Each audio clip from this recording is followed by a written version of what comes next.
Game begin. All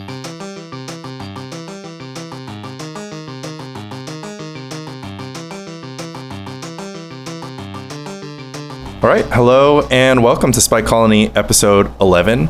I am here with duplicate sealed runner-up Michael J. Flores, and runner-up is a generous statement for an 03. I guess I was on the second place team out of two. And I am your host, duplicate sealed champion Lanny Huang. Last night we took out other Lan H's duplicate sealed cube out for a spin, so it is a format in which it's not a cube. I just call it a cube because like people understand what a cube is, right? It's limited, and the cards are pre-selected, and they're but there's no randomization, there's no drafting, so it's sealed. So it's a sealed cube, and it's duplicate.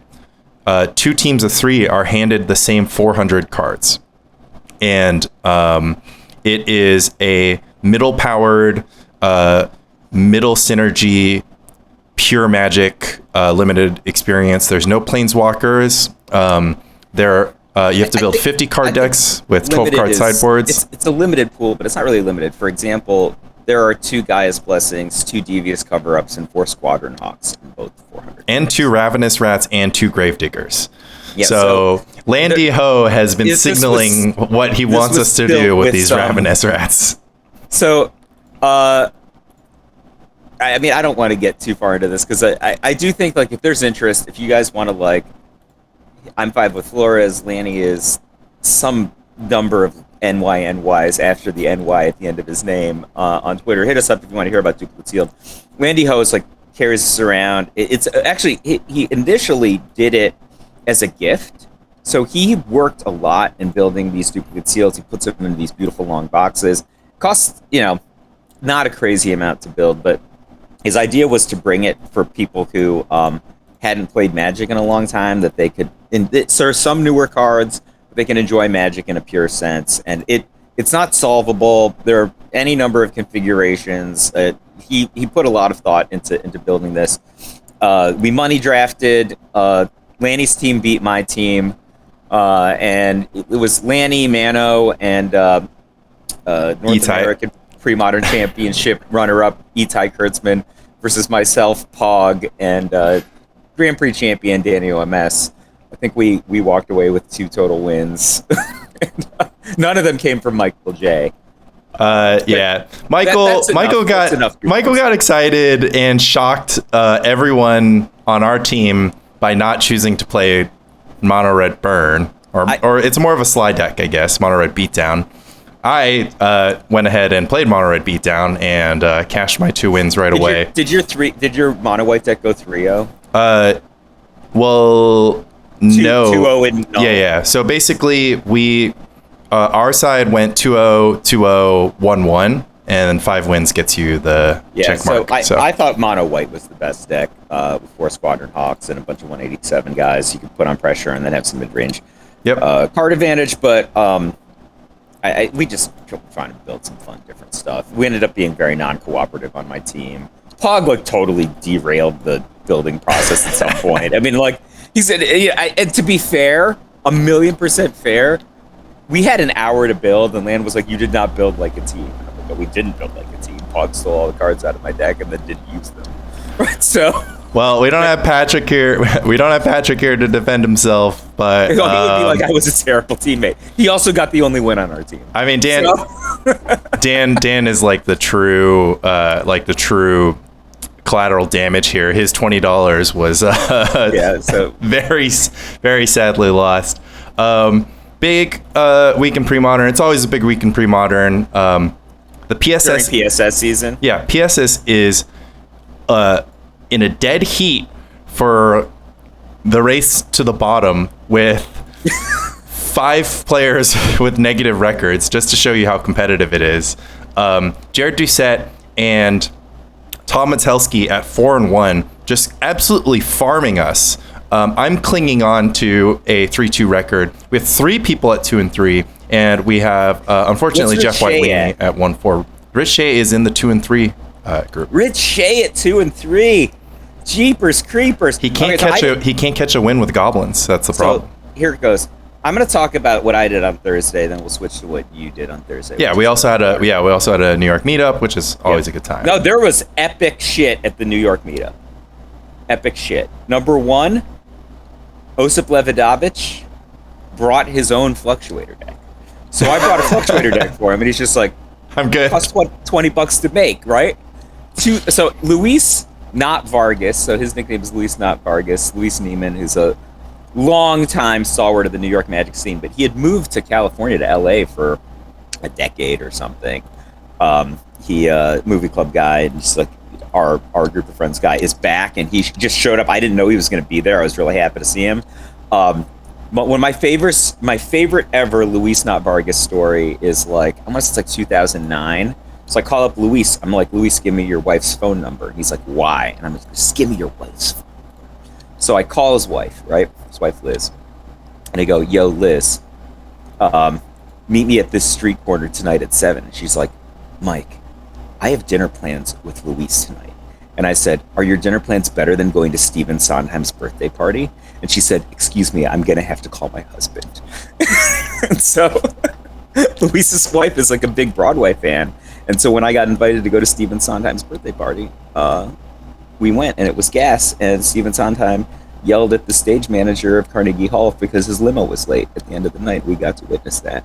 The manager of Carnegie Hall in question, or celebrity handler, in fact, was actually my sister, which is how I got the invite. But I got to see the master, one of the greatest influences of my life, rest in peace, yell at my sister in the hallway because his limo was late his birthday. Anyway, this is a great story for me because in like the pantheon of Michael J. Flores name drops, I did not have. You didn't have Stephen Sondheim. Yeah. Oh, we've got Brian K. Vaughan in the mix. Which I went to your house and like, I'm just, what's going on? And I'm like, oh, I didn't realize you were into comics. And you were like, those are my wife's comics. And I'm like, what? And I'm like, yo, you had all kinds of like Paper Girls and Why the Last Man and Runaways. And I'm like, oh, Brian, I don't know if you knew this, but Brian K. Vaughan and I were really good friends in high school.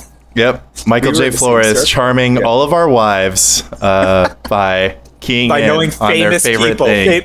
More famous writers than Michael J. Flores is the way it goes. Okay, anyway, Thursday night, Osip Levidovich has his own fluctuator deck. Luis Not Vargas making an appearance playing the best deck, Argent Not, although not the best version. He basically took Itai's deck, which is from North American Premodern Championships, which was literally the best deck, not the best version, according to Fran. But really not the best version because he didn't understand what the brain freeze was for, so he didn't have it. And so he's just like, what is this? Just like, what's his card? So he just didn't play it. So really not the best version. But he got there. He finished near the top. He was playing Jordan in the last round. He just buried the lead. Jordan won with Blue White Land still. Good guy, great deck. Our hero Michael J. 3-1 lost to Jordan. To get my one loss. Most exciting is we were going down into extra turns, and I've been holding this Fire Blast in my hand the whole game, which was a proxy. I almost came into the meetup with 26 lands because I had 2 empty sleeves in my deck, and I didn't realize. I just went through my deck so many times, I didn't realize. Oh, I thought they were 2 lands because when I had made my Star Spangled Slaughter deck to test with you, I built Mike Arnold's deck, right? So I took like Reflecting Pool and Gemstone Mine out of this deck that I ended up playing. But it turned out that they were abeyances, and I'm like, oh shoot, my abeyances are in Lanny's replenished deck. So that I had to proxy. I have more abeyances, but I didn't have time to dig them out. So I've got a hand of green and white cards. I've been holding this Fire Blast. I've been holding it for like 10 turns while Jordan's beating me down with 1/1s. And when I finally cast it on the last turn, he has 2 humilities in play. I finally cast Abeyance, and I could hear Osip. Everyone's watching the match from behind with the last match. He's like, so that's what that was. And like people are like, oh, I was wondering what this Fire Blast was the whole game. And I draw Disenchant, and I'm like, oh my god, I'm going to get there. But he has 2 humilities in play, and I'm like, I drew the Disenchant instead of the Ray, so Jordan got me on attack on the very last turn. I was playing a new deck, didn't 4-0. I would have already posted the deck list if I had 4-0'd. It was a completely new deck. I was playing Loop Junction. green white abeyance Gaia's Blessing lock deck that also can go off on turn 2. So I beat Osip. So it's not exciting because Luis beat Osip already in round 2. So I was playing Osip in round 3. So when I beat him, he had already taken his first loss in a pre-modern tournament. But he mulliganed to 4 in game 1, which is not fast enough to beat me. And then I had a turn 3 kill off a Lotus Petal in game 2. You gotta tell us about this deck first. All right, so it's a survival combo deck that has the life combo. So life combo, for those of you who don't know, pairs either Nomads Encore or Shaman Encore, which can target a creature and move damage for 0 mana, right? Pairs them with either Task Force, which is a rebel that gains +0/+3 every time it's targeted, or can't remember the other guy's name. Daru Spiritualist? Daru Spiritualist, who's a cleric, who's a 1/1 for 2 who gets +0/+2 every time he's targeted. So basically you get one guy from column A and one guy from column B. Column A guy targets column B guy, gives him a large toughness, and then you sacrifice that creature either with Worthy Cause, which I had forgotten has buyback. It doesn't come up that often because you usually just tap it for 1 and win immediately. Or you can sacrifice it to Starlit Sanctum for the same purpose. So it's not a kill combo. You just gain like 6 trillion life on turn 3 or so, which it's a super consistent combo though, the way that I built it. And so you gain a ton of life, and then your opponent usually will just either concede or like they'll do something like count libraries. But in order to win long games, I have 2 Abeyances and 2 Gaia's Blessings. So in a very long game, I just make my library 2 Abeyances and 2 Gaia's Blessings, and then I create a loop where I can abeyance them on their turn and abeyance on my turn and cast Gaia's Blessing. So your opponent, unless they have counterspells, can never take any action, as long as they don't have Shroud. So first round I played against Jeff Zhao. I was afraid Jeff Zhao was playing his red-green Terravore deck that he 4-0'd the last meetup. I also 4-0'd that meetup, but I got the title. It did not deserve it. I didn't even play all 4 rounds, but I got it. Thank you for saying it so I don't have to. Yeah, so I played Jeff first round, and he was playing Goblins. I went off on turn 3, and he's just like, I can't really win this matchup, can I? I'm like, no, I also have a lot of basic lands. Right? So his wastelands weren't doing anything, so I got first round. Second round, I lost to Jordan. Third round, I played against Cam, playing instead of his typical elves, he was playing green-white Enchantress. It's really interesting. I had a really fast kill, but he randomly had his Sarah Sanctum and got a fast Parallax Wave. Then he got a second Parallax Wave and an Opalescence and just attacked me. So I was forced to cast Task Force at just Worthy Cause it. I didn't have enough mana to buy it back just to stay alive from beatdown. Because I actually had Abeyance, Nomads, Daru Spiritualist, Worthy Cause, which would have allowed me to win. But he actually just killed me with damage. So in game 2, I went off super fast, and like I'm kind of expecting him to concede. And then we actually talked it out because he goes Verdant Force, and he's just like, well, I can defer all of my draws with Words of War. Like, how are you gonna kill me? And I'm like, well, I can Abeyance lock you with Abeyance Guy's Blessing, but he actually has Shroud from I'd actually beat him down to 5 or something before he set me up with Solitary Confinement. But then, so we're just like gaming this out. I'm like, and Osip's just like, you guys should just play, right? See what happens. And he's just like, well, I think I should win an infinite turns. I'll actually get infinite tokens, right?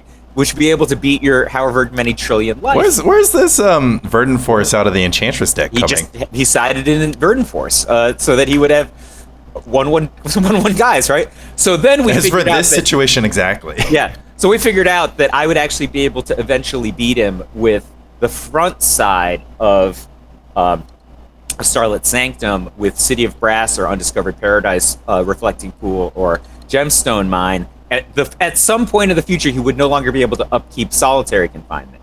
And so I'm like, this will take a while, but I can Gaia's Blessing loop you to kill you with this before you can do 6 trillion damage to me. And he thought about it for a second, he's just like, and I'm like, you don't have to concede, this will take a while. He's like, yeah, this will take a while, but it's deterministic. Like, I can't do 6 trillion damage before you do 6 damage, right? With Gaia's Blessing. Which I thought was kind of interesting. And then game 3, I literally just went guy, and attacked him with like 3 1 power creatures, 5 1 power creatures, and he had an elephant grass to hold me off, but just didn't get Enchantress combo fast enough. I mean, I could have loop junctioned him, right? But I just didn't because I was just attacking. I just didn't want to take a power off the battlefield. I just won by beatdown with 1 power guys. So my deck can just also do other things. I can Living Wish for a Sarah Avatar. A lot of games you're just like survivaling to play a bunch of guys. You like Survival, Squeak, Genesis, and you just play a bunch of guys and just go wide.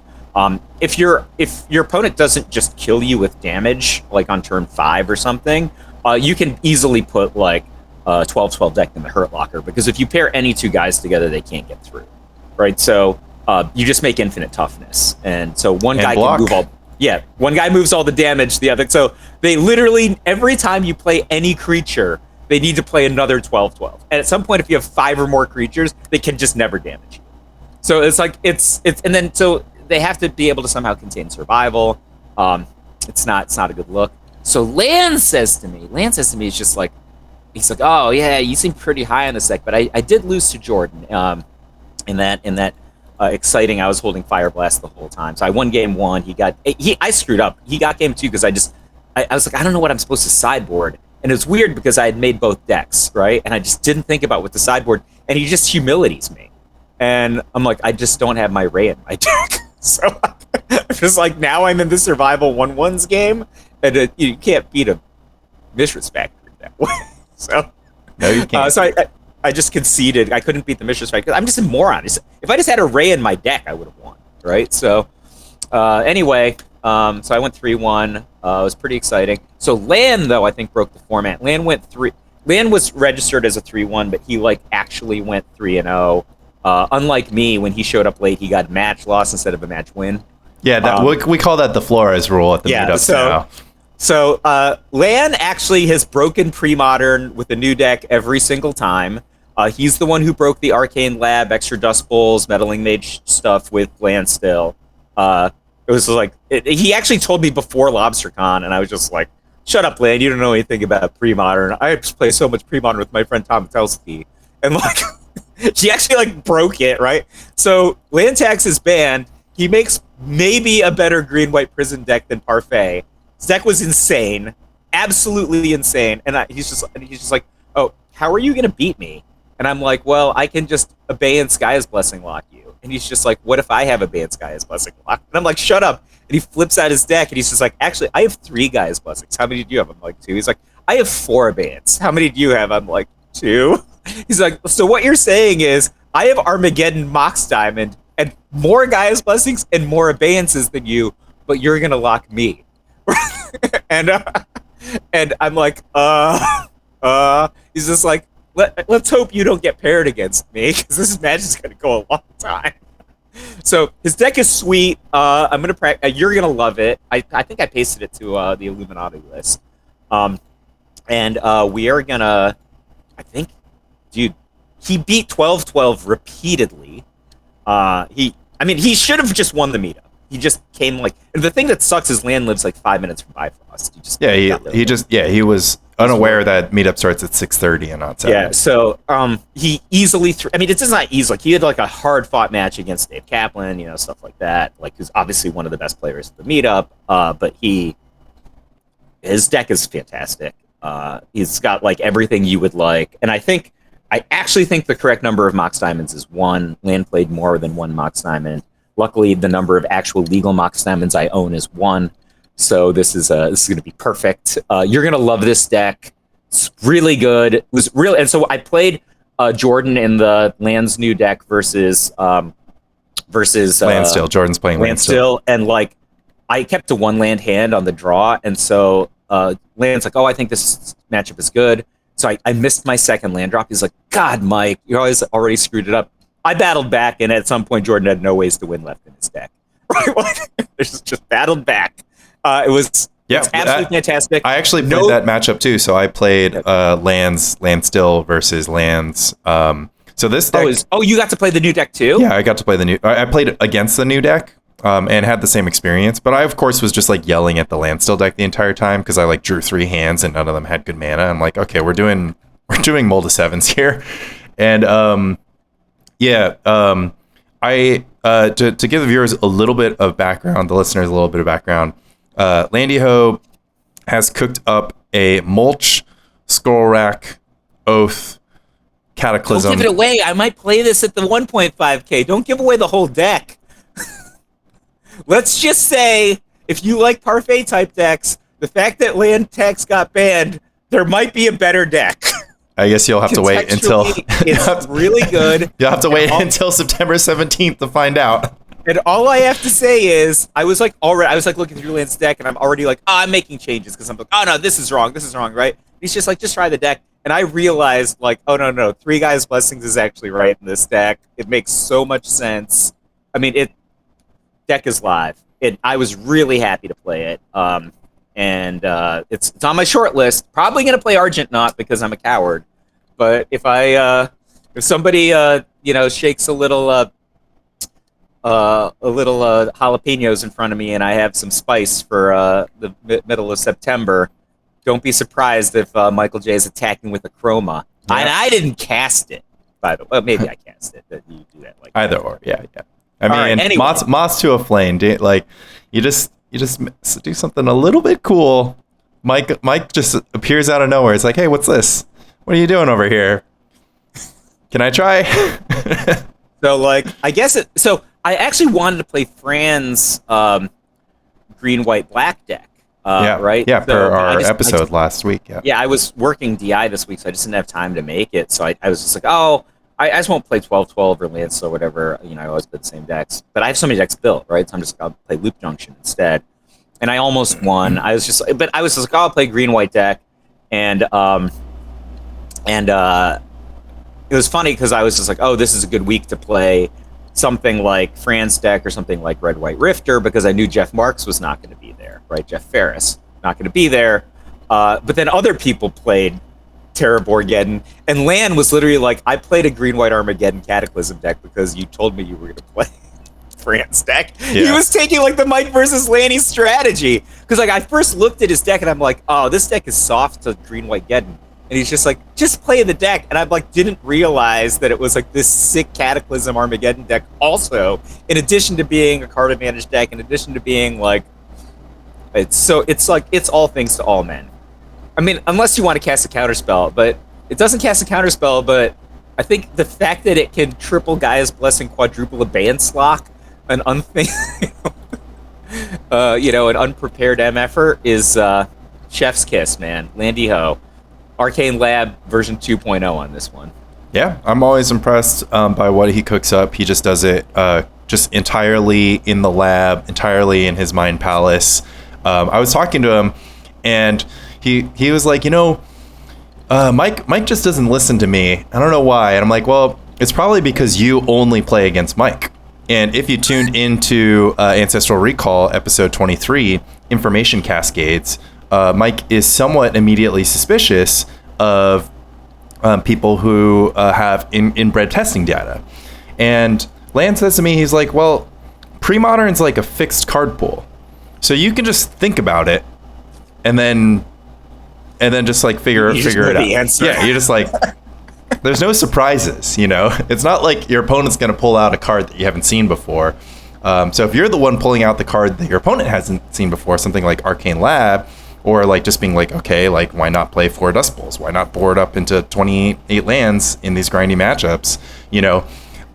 Michael J. Flores was on level 1. He's like, ooh, I'm going to sideboard a couple Thawing Glaciers. Get there. And Land's just like, well, let's just Dust Bowl them out if that's the plan.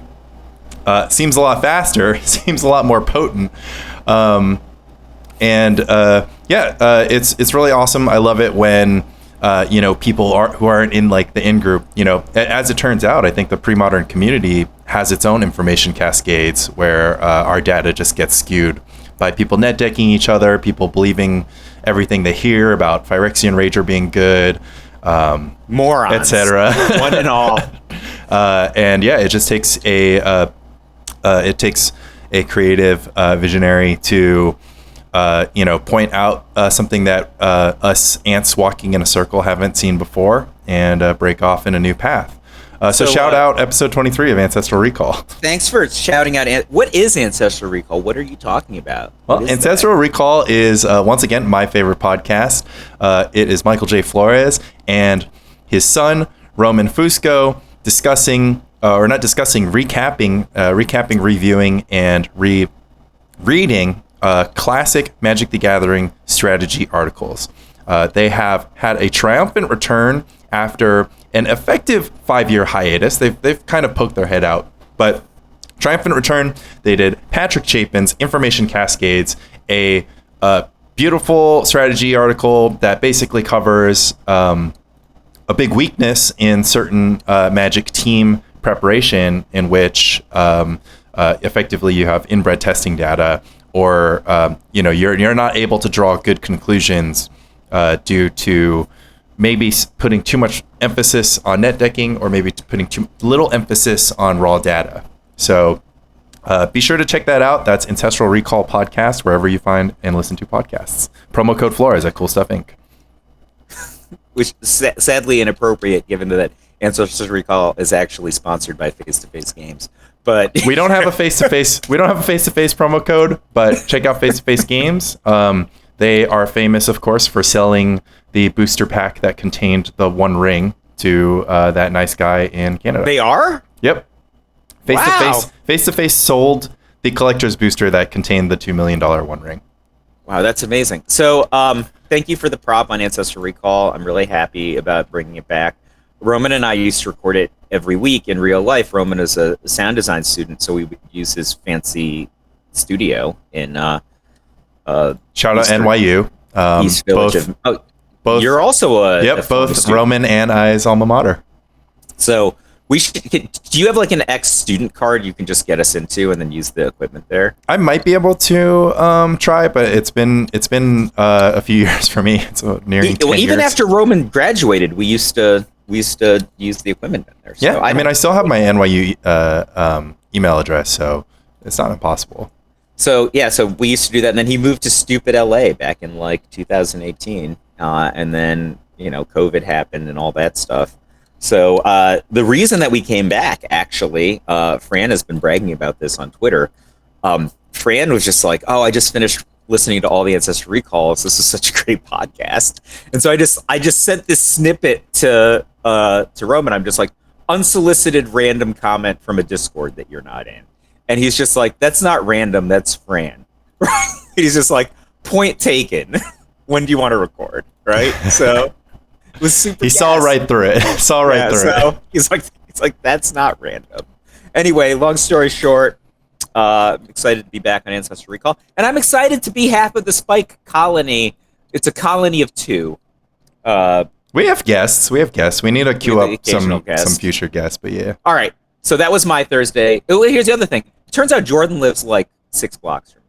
That's the other thing that we found out on Thursday. Yeah. Well, that should be no surprise that the nucleus of South Brooklyn pre-modern ringers is like me, Jordan, and D-Town with there's like a maximum 20 minutes. And so he just sends me his address. We should just play down here. Anyway, so Jordan first place with Blue-White Land still. Michael J second place with Green-White Loop Junction. Lan with his Lan. I think Lan probably should have won, because if he had gone to the 3-0 table against Jordan, his deck is a massive deck advantage against Lan still. As far as that was borne out in your match as well, right? We played one game and it was super lopsided. Yeah, it was. I mean, I think that he also just had edge on sort of understanding what he needed to do in the matchup. It's a new deck. You don't know how to play. So I think the Landstill deck could potentially prepare, but it was very challenging for me, being a huge Landstill hater. In addition to not really understanding, I mean, I just put myself in a situation which we've all been in, where we managed to get standstill on the board, and then 15 turns later break our own standstill. Yeah, so I mean, the other thing is, especially in a sideboarded game, you can just get to a situation where you have like 6 or 8 lands down. You're just like abeyance. They have to counterspell you abeyance again. They might even have 4 land over. You just cast Cataclysm. Yeah. We were Right? Like, so basically what happened was Mano arrived and Lan was like, oh, Mano, you should drive. And so Mano took game 2 from the Mulch Oath side. And we were playing, and we were both kind of miserable because I was playing a deck I hated, and Mano didn't really love. Know what was in his deck. Yeah, Mano was like, what am I doing? But we were about to start our Parfait no land tax. Yeah. What the hell is Parfait no land tax? Yeah. Like Land was just like, you have 8-man lands. And he was like, okay. Yeah, so that's the thing. You just like mulch into Treetop Village and Mishra's Factory. It's insane. Oh yeah. Just like mulch into Wasteland, like blow up all your opponent's stuff. You hit them from so many angles simultaneously. Like the pre-modern, it's interesting to me that like the amount of land advantage that you get in a Cataclysm Armageddon deck became richer after they banned land tax. And it's actually interesting and interactive. Yeah, it's because of the non-basic. Yeah, it's because of the Yeah. non-basic lands, which is very exciting.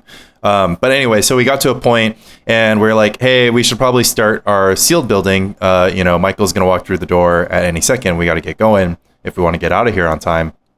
And I was like, okay, so we'll just like call this we'll call it, I don't know if I won or lost. It doesn't matter. And then Mano was just like, well, do you have double counterspell? And I was like, yeah, I've got double counterspell, but I don't have enough blue sources to cast it because this deck is rancid. And he's like, okay, well, I have Abeyance Armageddon. And I was like, okay. And so Mano was like, so I didn't technically win, I won. And I was like, yeah, you got it. And I was like, I am never playing this deck. Sorry, Tom Metelsky and Michael J. Flores. I don't understand why you guys love this deck. It's so bad.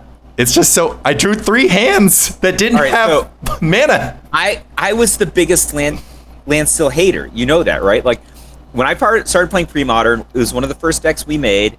It can never beat Mono Red, the default version, right, that I just pulled off of the internet. Yeah, the 2019 version.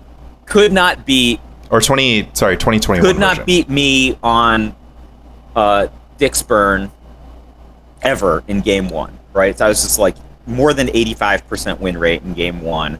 And so at this point, like my entire playtest cadre is just me and Pog, right? And Pog is just like in love with Dixburn. And so I taught Pog how to always beat land still with Dixburn. And so we're just like, this deck is unplayable. And so 2 years go by. And then Metelsky made his version, which had like all the spice to it. And what ended up happening was I actually wanted to make Sam Black land tax for a meetup, but I didn't have time to dig through all my cards to make Sam Black land tax. But I had most of the 2019 Landstill deck still together, so I just made the Metelsky changes, and then I won the meetup that night, and I was just like, oh, this deck is actually pretty good. And so Tom and I have been iterating on it, particularly in the sideboard, right? So one of the things that's really interesting is how much better land tax has gotten as a deck archetype over like the last 6 months, last 3 months maybe, between the work of Metelsky, Brian Selden, and David Daniel, and Landy Ho, especially Landy Ho in the sideboard, I'd actually say. It's like a completely different archetype than it was 3 years ago, despite having the, essentially the same core engine. Just such a better deck. Yeah. It just doesn't have you in play on turns you need it sometimes. On turns that your opponent is casting Abeyance Armageddon. But look, bro, I mean, Land literally made his deck to do that, right? Like, this is like such a Michael J thing you'd want to do. It's just lace Armageddons after Abeyances. Yeah. No, I just strongly dislike any control deck, as the listeners should be aware by now. But yeah, I can't argue. Land still is the championship deck, so until next year, we're gonna have to accept that it's a land still world and we're just living in it. So that was my Thursday. How was your Thursday? My Thursday went quite well. In the PSS, the potential matchups were either my Gro-a-Tog deck or my Replenish deck against Jeff White's Replenish deck and Jeff White's Elves. So let's pause for a second. Replenish on either side, right? Jeff is playing a much like he's playing. I would guess a kind of a very streamlined. Yeah. Sort of mostly four ofs, traditional replenish. Yeah, deck. for the listeners, this is what I call stock replenish. This is a replenish deck that runs effectively 4 of everything. So you have your 16 pack of 4 cost cards in replenish, the 2 parallaxes, and opalescence. You have a 4 pack of intuition, a 4 pack of attunement, 4 pack of swords of plowshares, 4 pack of sealed cleansing, 24 pack of lands. But including like 7 soul lands. Soul lands. 6 soul lands, yeah. The two City of Traders and 4 Ancient Tomb. And this iteration of the deck has effectively been concocted. Oh, it's got also 4 Frantic Search, but it has 0 copies of Careful Study. So this iteration of the deck was, I credit Fluffy out in Sweden for kind of ultimately arriving at the all 4 ofs list. There was some work from the Anton and Manos of Monster of the Week fame, kind of getting cute, trying a couple stifles here, a couple Chain of Vapors here. You can actually listen to Monster of the Week where they talk about replenish, and Fluffy talks about his build. But Fluffy was basically like, nope, these cards are all good, and we want 4 copies of them. So this card has consistent access to Source of Plowshares, consistent access to Seal Tide combo, consistent access to attunement. And so philosophically, this is a deck that can still explode with a turn 2 intuition into a turn 3 Frantic Search replenish. But it also plays a good control options with the 8 removal spells. And then so there's just a couple things on that to go over. So the reason replenish is good in pre-modern, this might not be intuitive to everybody. So when replenish was in standard, they did power level errata, which was reversed a few years ago. So the cards are played as they are printed on the cards in pre-modern, and they were not ever played as they were printed on the cards when this deck was in standard. And yet it was one of the best standard decks, right? So the way that it works is if you have a Parallax Tide or a Parallax Wave, those cards come in with 5 counters in play. You can remove all of the counters and then respond to one of 2 possible triggers, either with a Stifle, a Chain of Vapor, or like a Seal of Cleansing, or the equivalent. What ends up happening is with the Parallax Tide, your opponent's lands are going to be removed permanently. You can do cute things like, let's say your opponent only has 4 lands. You can take a counter off of the Parallax Tide, target your own land, let that resolve. Your land is now phased out, and that's resolved. And then remove four counters to target your opponent's land, all in response to one another. Prior to any of the resolutions of that, you can use a Chain of Vapor or a Seal of Cleansing or a Disenchant, some kind of effect like that, to remove the Parallax Tide from play. That will be removed from play. Then the exile effects will happen, so your opponent never has a window to get their lands back, but your land will come into play back, right? So there's a bunch of combinations you can do with both Tide and Wave. An Opalescence and a Parallax Wave is an infinite defender, right? So it always has the equivalent of Vigilance. It's essentially indestructible because it can target itself and always reset its counters. There's almost no amount of removal that's fast enough creature removal that's fast enough to interact with it. And it's also really good at removing opponent's creatures. So if your opponent has any number of creatures, you have a Parallax Wave and an Opalescence, their creatures are all meat, basically. Their creatures could be enchantments in this case because the Opalescence will make enchantments into creatures. It's really cute. And so there's a bunch of implications broadly in the format around this. But I think prior to LobsterCon last year, crazy people were mostly trying to put Saproling Burst and Pandemonium into play as part of the replenish package so that they could one-shot opponents. And some idiot figured out that it's just fine to remove all of your opponent's permanents and beat them down for 4 or 8 damage a turn when your opponent can't interact with you on any axis. Yeah, some idiot. Effectively, any black-red deck or black deck can't get out under Parallax Wave and Opalescence because they can't kill enchantments and they can't kill unkillable creatures. Unless they can sneak an edict in there. But anyways, corner case. Or they have 4 creature four or five creature removal spells laced together. And then you also need to have mana and timing. Yeah. You have all of that, like mana and timing and 5 removal spells. Yep, absolutely. But anyways, so super solid deck. A lot of the cards are good on their own. Parallax Tide you can use as a mana short effect to set up your big turns. You can also use it as a one-sided mana short. Yeah, some people play mana short. Some you can play it also just as a one-sided Armageddon if you don't have a full combo. Seal plus Tide is a time-honored combo in Premodern where you can just exile 5 of your opponent's lands, and there's very little they can do to interact with that. So this Replenish deck has a lot of modes. My Replenish deck differs because it's just a little bit more invested in being faster. I added 4 Mox Diamonds. I trimmed some of the controlling elements. I have Careful Studies in my list. I have 7 Soul Lands instead of 6 Soul Lands. So you have Careful Studies without the payoff that some idiot played. Yeah. So now would be a good time to talk about Michael J. Replenish, which due to the fact that Michael J. has moved on to play other decks, effectively nobody represents, is a Replenish deck that has 3 Squee Goblin Nabob in the main deck to help power attunements and Careful Studies and Frantic Searches to be card advantage engines to both grind through the late game and enable the card Solitary Confinement, which in conjunction with Squee effectively locks out a very large number of beatdown decks that don't have access to main deck naturalize effects. So the overall conclusion, I think, from the very small Replenish cabal was just that it was just more exciting to run 4 Swords of Plowshare's main deck. Michael J. ran 1 main deck. Because 1 is a miracle. Yeah. I mean, I drew it against Flinton, then he had to respect me. Yeah, just drew it when it mattered. Yeah.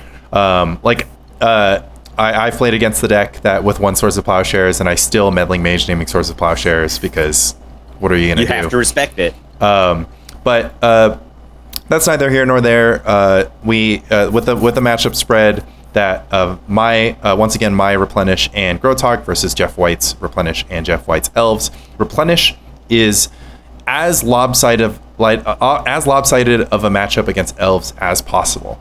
Elves reacts very poorly to the Replenish combo. Once you have just Wave and Opalescence together, the Elves player doesn't get any creatures, and they don't get any Survival of the Fittest because it's an enchantment that gets turned into a creature, which you can then wave out and exile forever. And their interaction typically comes in the form of the card Nantuko Vigilante, which costs 5 mana. So game 1 might be too slow when you have neither creatures nor lands. Yeah. Even if you half combo them, you have to stock up 5 lands to try to get it out in 1 turn to try to remove the Opalescence.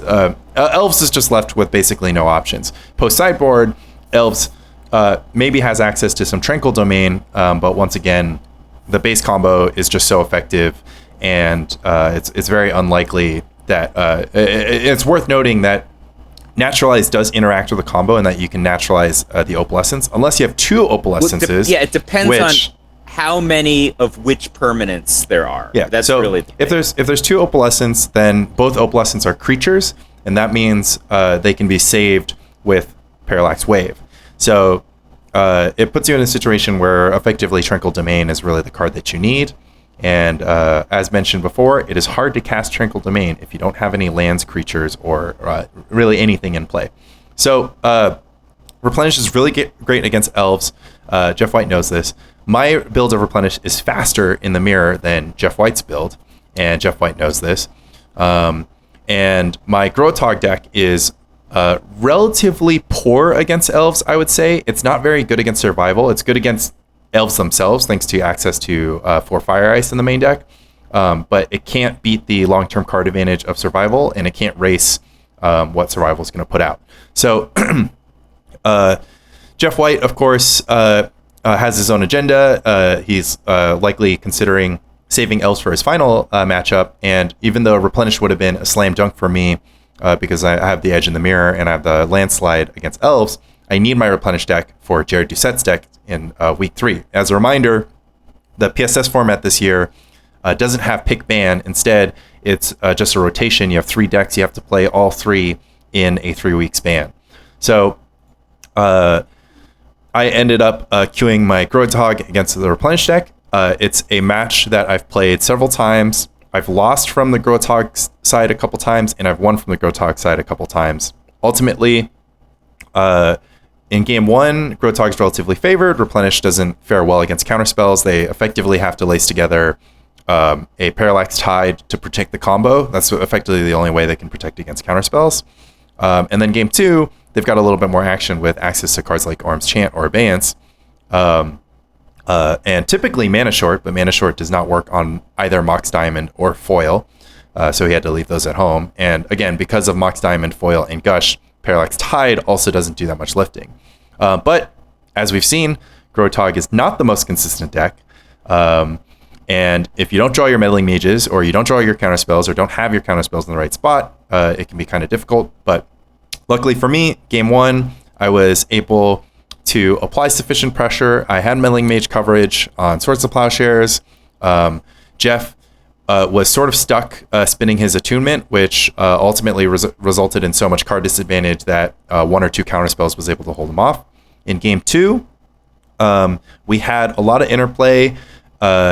He kind of had this turn where he could Orm's Chant, and I sort of tapped out for a counterspell so that I could protect against a follow-up Parallax Tide or follow-up full combo. The game sort of continued. I had a Meddling Mage on Replenish. He removed it with the Swords to Plowshares. I played a second Meddling Mage that same turn, once again naming Replenish, and then I followed that up with an Armageddon, a Psychotog and an Armageddon. And Jeff White revealed his hand of 3 Replenishes at the end of the game. So bit of a clunky draw. Well, I mean, this just really exposes that, like, you can just... There are many cases in many decks that can just be cornered by Chris Pakula. Yep.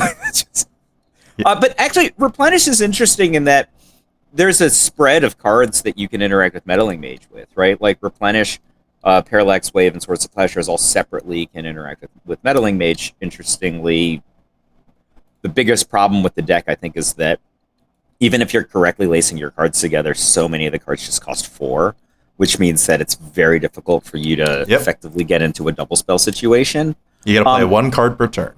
Yeah, even with Soul Lands, right? So unless you draw a lot of Ancient Tomb, you might not be able to do that. And even if you do, then your life total becomes then you suspect. might kill yourself. Yeah. So macro, I would say, if just in the dark, if you told me, okay, my matchup tonight is going to be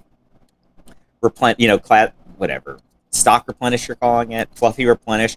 My matchup's going to be fluffy Replenish, and I'm going to be playing Gro-a-Tog. I would have put Gro-a-Tog at the advantage. A primary reason being Gro-a-Tog has the literal poison pill for Replenish in game 1, which is a 3-way attack, right? Pressure plus counter spells is really bad for Replenish in general, because it's hard for them to combo you out because all their stuff costs 4, right? So pressure plus counter spells is bad. Add on Meddling Mage, that's a whole other story. And then you can mana deny them, right? So I don't have the Winter Orbs or Armageddon in the main deck anymore, but yeah, if you were playing Gro-a-Tog with a main deck Armageddon or Winter Orb, that's also quite good. Really?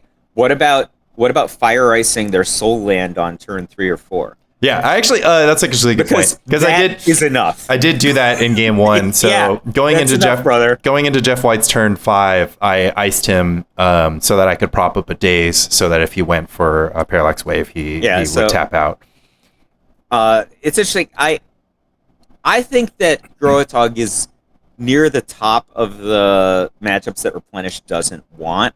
But then you reminded me that I literally beat Gro-a-Tog 2-0 in my first ever pre-modern tournament match. So, yeah, and I lost to Shrug, and you lost to David Tao. I lost to David Tao. Same matchup in the tournament you won. Yep, and I think that it's again, both decks are less consistent than I would like them to be. Really? What if you played Careful Study Squee and maybe that was an aspect of your deck? Do you think maybe you would gain some consistency versus having only forecasting cost spells? Just wondering. I mean, I'm on board with Replenish Cabal. I'm on board with 4 Careful Study. I just want to cut the interaction altogether. I'm just like, look, if you goblin lack me, you goblin lacking me. Like these sorts of plowshares are not putting my. You literally, you just want 100%, 0% matchups. That's your goal in life. Yeah. I mean, you should have seen my first draft of the turbo deck. It just had.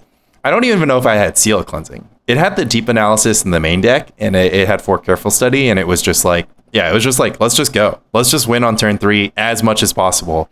Because I mean, my replenish deck is pretty exciting. You can play a turn 2 Parallax Tide with Soul Land, Island, Mox Diamond. Like that's just, chef's kiss. And I've done that. I did that in the monthly against Landstill in a game 2, which was super awesome.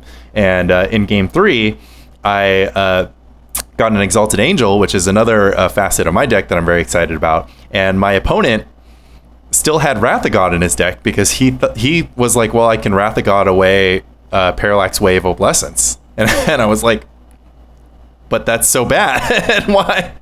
But yeah, so he got me on that. I wanted to talk about the Gro-a-Tog deck, like just a little bit more because. So actually, let's take a step back for a second. Let's talk about Gro-a-Tog. This is a deck that is a portmanteau, and it's taking its name from Gro, Miracle which Gro. is not the name of a card, right? Yeah. And Tog, which is the name of a 2-of in your deck. Is that correct? That's correct. So, start from square this zero. Is a very misleading name. It is a name like Loop Junction. Yeah. The Gro is not the name of a card, and Tog is a 2-of. Maybe a more descriptive deck might be SickestEver.deck. It's based on SickestEver.deck, which was a high-performing Grand Prix deck designed by Pro Tour Hall of Famer Brian Kibler, a former member of Team Red Bull with myself, and John Becker, former member of the Underground with myself, Landy Ho, and Brian Schneider, and Ben Rubin, maybe the most underrated Magic the Gathering player of all time. And game designer over at Riot now, working on Legends of Runeterra. So yeah, Brian Kibler, Ben Rubin, attached at the hip. They both had a lot of great finishes. Kibler, I think, got a lot of the credit for the deck designs that Rubin was at least 50% responsible for, which is a approximate reason that he's in the Pro Tour Hall of Fame. In addition, I guess, to the fact that he actually won multiple Pro Tours. Although Ben defeated John Finkel at Worlds 1998, which is, a story for another time. Most of us can't claim to have beaten John Finkel at the top 8 of the World Championship. Ben did. Anyway, SickestEver.deck was the name of at least the extended precursor to Gro-a-Tog. So the Gro side it's a half portmanteau in reference to a deck called Miracle Gro, right? Yeah, the pretty exciting Miracle Gro deck that had 10 lands, really exercising the Xerox concept. Of course, there were land grants in that deck, so it's 14 lands, but still, extremely land-light deck that uses a lot of cantrips to find the lands and just draw all gas, counter spells when you need them, etc. in the late game, while applying pressure with the card Quirion Dryad. Gro, while applying pressure with the card Quirion Dryad. For those who don't know, Quirion Dryad is 1 and a G for a 1/1. Whenever you cast a red, black, white, or blue spell, it gets a +1/+1 counter. This is effectively the closest thing to a Tarmogoyf or a Delver or just, I don't know, a Watchwolf that we had in 2000. But it's a pretty scary creature that gets out of hand pretty quick in combination with blue cantrips. That deck also had Threshold creatures. No, it had Mystic Enforcer at the top end, right? No, actually, the Miracle Gro deck. The Miracle Gro deck debuted at Grand Prix Las Vegas 2001. That tournament was important. Mikey P won with The Rock. Trivia, Michael J won the PTQ on day 2 with The Rock. So Mikey P and I tested together. What happened was I won the Grand Prix Trial Initial Ground, beat Mikey P in the finals. He's like, oh, your deck's pretty cool. Let's work together for this next tournament. So we worked together. Mikey P made one change to Saul Malka's deck. I was on a team with Saul Malka at the time, which was to add a main deck choke And Mikey P was in the first top 8 that I can think of that had no blue decks. Nice. So that show got cited out a lot. He won the Grand Prix. I won the PTQ. But notably, Alan Comer came in 9th on Breakers with the original version of Miracle Grow. That version had Kyrian Dryad, right? The card you were talking about. Gaia's Skyfolk. Nice. GU 2/2 flying. And if memory serves, I didn't look this up. If memory serves, 2 copies of the Savage Bastard himself, Wild Mongrel. Okay. I was on a tear in that season. So I won this Grand Prix trial, won this PCQ, and then I immediately switched off of the deck that I couldn't lose with to play Miracle Grow. I won a $1,000 tournament like the week I got back at Neutral Ground. I like that deck, but folks like Brian Kibler and Ben Rubin looked at this and they said, we can improve on this. And so what they did was took out some of maybe the more marginal offense. And, like same thing you do, right? You look at mono blue 12/12 and you're like, some of these cantrips are not as good as some of these other cantrips, right? So they added white. They added 2 Mystic Enforcer at the top end, which is where your Psychotogs now. They had Mystic Enforcer. And for white, they added Meddling Mage. And what ended up happening is they actually had a really robust mono-red matchup, which is not something your Gro-a-Tog deck can claim, but they were great against mono-red. If memory serves, Ruben crushed Pro Tour Hall of Famer, Pro Tour champion, Masters champion, and of course Grand Prix champion, many kinds of champion, Bob Maher, in the top 8 of Grand Prix something in the Midwest that season. And the coverage by Randy Buehler, also a Hall of Famer, was that the matchup did not seem particularly close. Well, you told me that the Miracle Grow strategy was to mulligan to chill, yeah? No, that was a different Ben Rubin. Okay. Ben Rubin actually won a Grand Prix in California, like maybe 3 years later. Either way, at the time... So he was playing a deck called Dump Truck. Did the red decks Dump have Truck is a Fire different deck Blast, than Thickest Effort deck. like What? Fire Blast at the time? Was there Fire Blast in those lists? I don't remember Bob's list exactly, It's a little but I'm bit 95% sure he had Chimeric Idol. Okay, so I think he had the red Chimeric decks Idol and are of a different Firebolt. count. I think I can beat a Chimeric Idol deck. Let's talk about Firebolt. Let's talk about Firebolts. I don't know. You got me on that. I want to talk about this Gro-a-Tog deck because there's a lot of misconceptions surrounding this deck, and I kind of want to stamp them down. And I'll probably have to write an article about this or a primer once and for all. So, Mike, when I say you are of the Magic boomers who take tremendous issue with somebody calling a deck a tempo deck. Is that correct? I don't know what it means. Right. So that's... So I would... Let me answer this a different way. I think that I wrote the preeminent article on tempo, which is called Tempo is Really Interesting on Star City Games. I want to say I wrote that around 2003 or 2004. And at the time that I wrote it, I didn't know what tempo was, and I still don't really know what tempo is. And I wrote multiple chapters in the official Miser's Guide about tempo, and I looked up what tempo meant from chess, actually, and this was as late as like 2012, 2011 when I wrote this, and I still don't know what tempo means in Magic, right? So I think people have this idea that like you're trading up on mana, right? And like I don't know what it means. Like I have a better presence than the other person. So in chess, tempo is about getting more square advancement than you would in another situation. Yeah, I mean, I don't want to get into a protracted discussion of the definition of tempo. I think that I like the chess analogy because in chess, each player gets to make one move in one turn, correct? Yeah. So the tempo in chess is very exciting under this paradigm because like having tempo means that effectively you've accomplished more with your one move and one turn as far as board position goes than your opponent did with their single move and their single turn. So Magic doesn't have the same constraint. You can take in your single turn, you can take multiple actions, and with your mana, you can accomplish more leverage, or you can create more mana than your opponent rather than just like adding one mana per turn. So, borrowing from that, if you leverage your turns and your mana to create more advantage on the table or life totals than your opponent. That's what I qualify as tempo. Like you said, trading up on mana, like it's pretty clear, right? If your opponent casts a card that costs 3 mana and you counterspell it or you lightning bolt it for 2 or 1 mana while also playing creatures and attacking with those creatures, advancing the board, then you're ahead on tempo.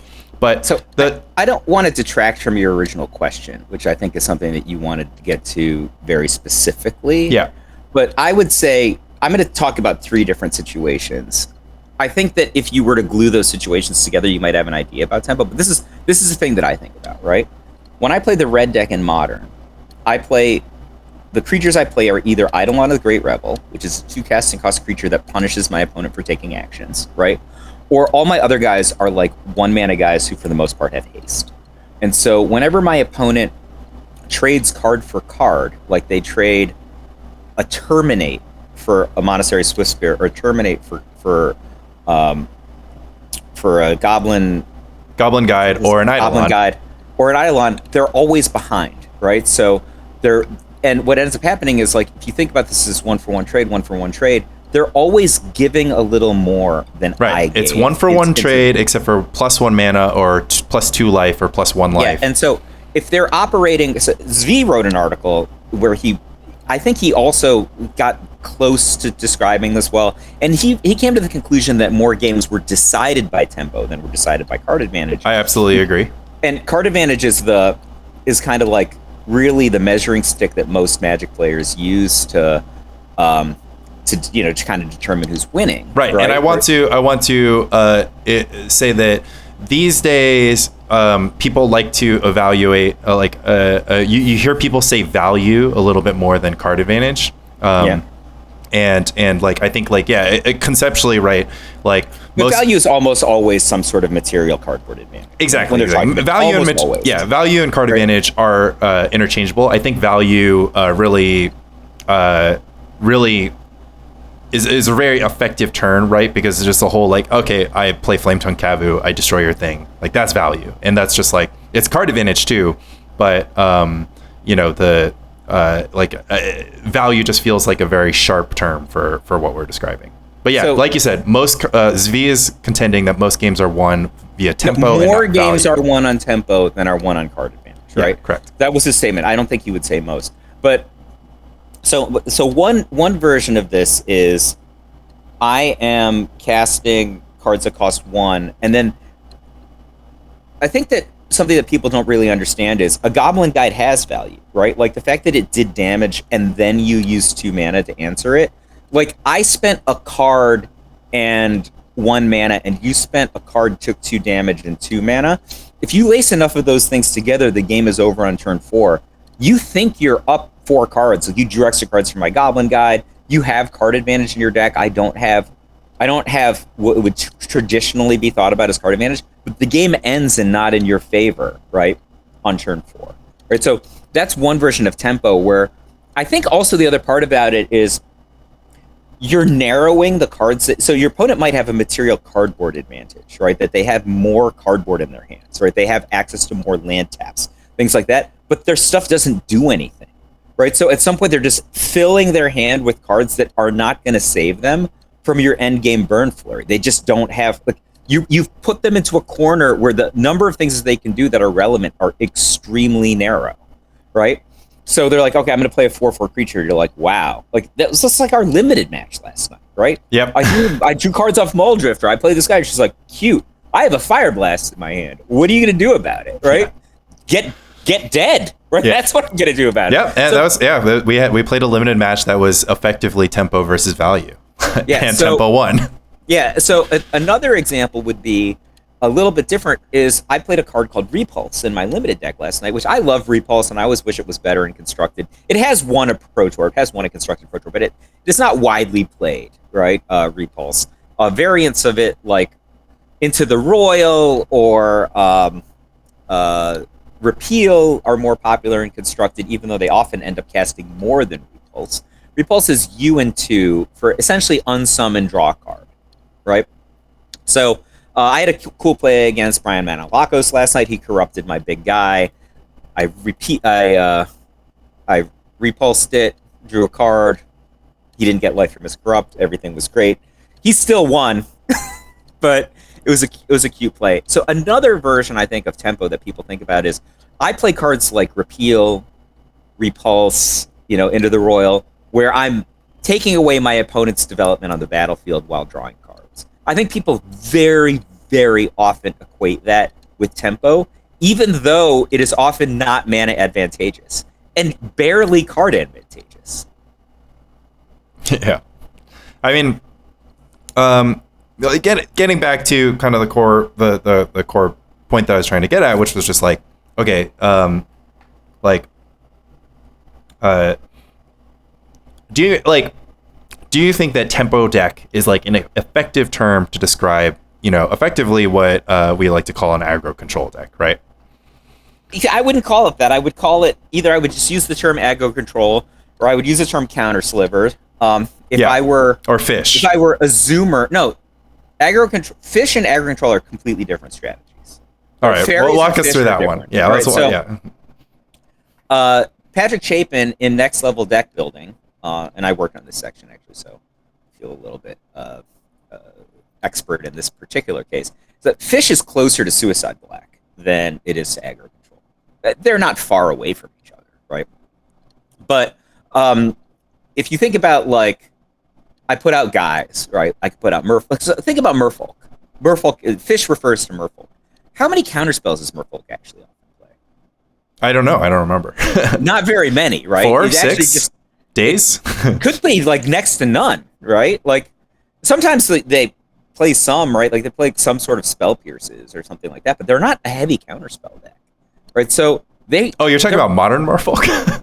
Any Merfolk. They're like really analogous to a Stompy deck. They're blue. They have some counter capability. Yeah, it'd be like Days Force of Will, or it'd be in modern like Spell Pierce Force of Negation. Yeah, but they're not really a counterspell deck, right? So equate that to like a Suicide Black deck with like Flesh Reavers, Skittering Scourge, Dothy Whoever, Sarcomancy Carnophage. Those decks, they're not counterspell decks either, but they are disruptive, right? So they're like, here's a 2/2 guy for 1, or 2/2 guy with evasion for 2, 3/2 guy with evasion for 2, something like that, and they dress Cabal Therapy you, and they keep you off your game plan with that, and hope to close you out quickly, right? Which is different from a pure aggro deck who's not actually necessarily trying to disrupt you. They're just trying to get your life total low and finish you with burn oftentimes. Yeah. Right?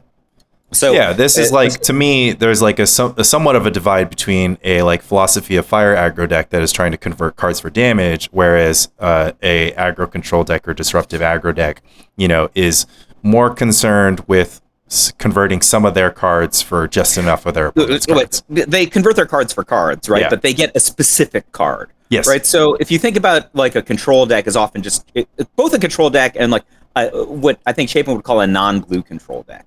Right. So a non-blue control deck is like, a big black deck that might have Corrupt, might have like Visaro the Dreadful, Duress Cabal Therapy. They're trading their cards for cards, but they don't necessarily have a specific card in mind when they're trading. Right. Like you play some creatures, they have Languish. Right. Like they're not real particular about which creatures they're killing. They're trying to kill all of them. Right. And they've got Duress Cabal Therapy. For which spells? The ones you drew, right?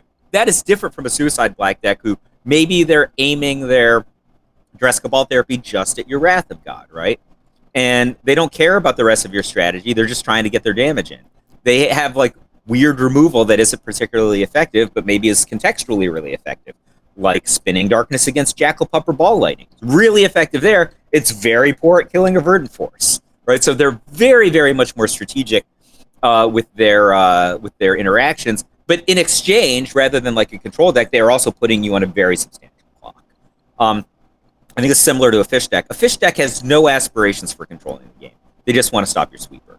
They just want to protect they get a lead by playing guy X, guy Y. They have some size, and maybe they have like, Crystalline Sliver and Muscle Sliver at the same time. Life's hard on your opponent's removal in that case. They put you on a pretty good clock in that case. Maybe they have Wing Sliver to get past your ground defense. They just want to stop the card that's going to stop their offense. That is different from our aggro control. Aggro control is about turning the corner, right? And if you think about a deck like Delver of Secrets, a card like Delver of Secrets, a card like Bitter Blossom are both emblematic of this, which is that I get a guy into play. Or what about our Wild Mongrel Circular Logic deck? Wild Mongrel Circular Logic is much closer to Aggro-Control, but it's close to Fish because it plays a lot of sorcery speed stuff. I think it bridges it, but I would definitely put it in some sense in the Aggro-Control. It's very analogous to Counter Sliver, right? So you get a guy into play, and now you've established a different game, right? So we're at 0, but the second that I have a Delver and I untap with a Delver successfully, we are in a different game for a second. Right? The same is true if I untap with a Bitter Blossom in play. The Bitter Blossom is probably good for me, but it might not be. But one thing that happens, like if you have a Bitter Blossom, is the game is different than it was a second. Yeah, absolutely. The thing, like, what kinds of creatures you can get in change, right? I might be on a clock now because of this. We've now literally changed into a different game, and that game is often about I now gain control of the game in a way that a control deck would, but I have already put you on a clock. I've written before that one of the defining characteristics of Aggro-Control, which is different from Fish, is that in almost every format that Aggro-Control is a viable deck, it is the best deck. So this is like consistently the case when you look at Blue Skies in Masks block constructed, Fairies both in Standard and in Lorwyn block constructed, like Delver in Legacy, like there are look at how many times you have to ban cards. You're banning random fair cards. Like, why are we banning a random 2/1? Right? The thing is, the problem is the Aggro-Control is too good, and the reason for that is that unlike a true control deck, the Aggro-Control deck makes much better proactive use of its mana, which is one of the reasons why I think you like Aggro-Control much more than you would like True Control. Yeah. Because you got to tap your lands on your main phase, and then you could save your counterspell for one thing. You don't have to think back. I don't have to think about valuation. I just need to know that I can counterspell the Swords of Plowshares the turn I dump my hand to this Psychotog. And that's the end of how much you want to put into it from a thought perspective. Do you think Dreadnought is a Aggro-Control deck under this paradigm? I think Dreadnought is interesting. I think Dreadnought is probably a combo control deck. I agree. So it is very analogous to an Upheaval Psychotog deck, which is like it has the ability to play a full control game, and it also can put your opponent on a 2-turn clock, right? So decks that. So here's the thing that's interesting about like Upheaval Psychotog decks. They didn't have to combo you. Sometimes they just chip shot you for one for a bunch of turns. Sometimes it was with a Nightscape Familiar, right? But there's always this looming threat that if you pull the kimono open, they're just going to kill you, right? Yeah. That changes the world, right? Like, you're not scared of a blue-white millstone deck ever doing that to you, right? Like, you might be in the hurt locker. Your chances of winning might be low because they have a handful of cards and they're like tapping a Jameday Tome or they're bonking you with a Disrupting Scepter. But really, like, it's going to be 2 cards off the top of your library a turn for the next however many turns. And you might be able to sneak out a Felden's Cane or whatever sort of nonsense that you're going to interact with here. No, 12-12 deck, they could kill you in one attack. Psychotog deck, they could kill you in one attack. So it's very, very different. That's not like Aggro-Control is very progressive. Yeah. Right? So I wanted to, like, the reason I brought this up was because I think... So in contemporary Magic, in Legacy we have Blue-Red Delver or Blue-Red X Delver, and we have in Modern we have Blue-Red Murktide. Now these decks play between 8 and 12 or 10 and 12 threats. In Blue-Red Delver we're talking like 4 Delver, some number of Dragon's Rage Channeler, some number of Murktide Regent, some number of Gurmag, Angler, and Hooting Mandrels, and Tarmogoyf in earlier iterations. They would have played Ragavan if they let them. Yes, exactly. In Modern, Blue-Red Murktide plays Dragon Rage Channeler, Ragavan, some number of the looter guy. What's his name? The 1/3? Ledger Shredder. Ledger Shredder and Murktide Regent. So whenever somebody spectates a match or argues with me over Gro-a-Tog, they're like, oh no, you didn't play a creature on turn 2. How are you going to win this game? I take like tremendous issue with this analysis. And I think the reason why is despite my evident lack of understanding with control, like I am in no rush to play my 2-mana creature on turn 2 because I don't want to tap out for it because a day I don't have a Daze, or a Daze is not going to be enough. Or plenty of times I haven't drawn it because my deck runs 4 Meddling Mage, 4 Careerian Dryad, 2 Psychotog. And I wanted to ask you if you think that Gro-a-Tog, by your analysis, is more similar or more different to Delver, because people love to compare the Gro-a-Tog deck to Delver. Interesting. And I just don't think that it is a Delver deck nearly at all, simply because, one, Delver of Secrets is like a billion times more efficient than Meddling Mage or Careerian I think Dryad. that they're both Aggro-Control decks. Right, but do you think so? This is what I contend. I contend that the Gro-a-Tog deck has like a fundamental paradigm shift simply because its threats aren't very efficient, and thus. Yeah, actually, I was thinking about it, but your guys kind of suck, right? Yeah. Like in some way, it's the worst meta. Like Meddling Mage carries so much water in Premodern. Like he's got like a big ass jug on his back, but in Gro-a-Tog he's like actively medium. Like, the best thing, he took 2 damage to cast him, and he's gonna die. The best thing, like, that's what happens all the time. Well, the best thing about Meddling Mage and Gro-a-Tog is that you're playing a deck that's main removal spell is Fire Ice, and so you can name any removal spell out of your opponent's deck because you can name Terror. It's not and a problem. you'll never hit yourself. But and so the reason, so this changes things. So I wanted to call back all the way to the original Xerox deck from Alan Comer, because in podcast number 1, Spike Colony, I asked you about Xerox, and you said Xerox was a blue control deck that had cantrips and Tidespell Djinn at the top. Yeah. And the first word was control deck. It's mono blue control. It's a mono blue control deck. It had a different angle to it. Exactly. So what I want to say about Gro-a-Tog is that I think about it as a Xerox deck that is much more controlling and a lot less aggressive than Delver. I actually need to stop you for a second. Okay, and the reason I need to stop you for a second is that this is a Who's the Beatdown moment. Okay, yeah. So at the time at U.S. Regionals 1997, Big Blue was one of the most successful strategies, right? We didn't have a really good language for things yet, right? So I think this was before like the widespread notion of things like CMU Blue or Bueller Blue.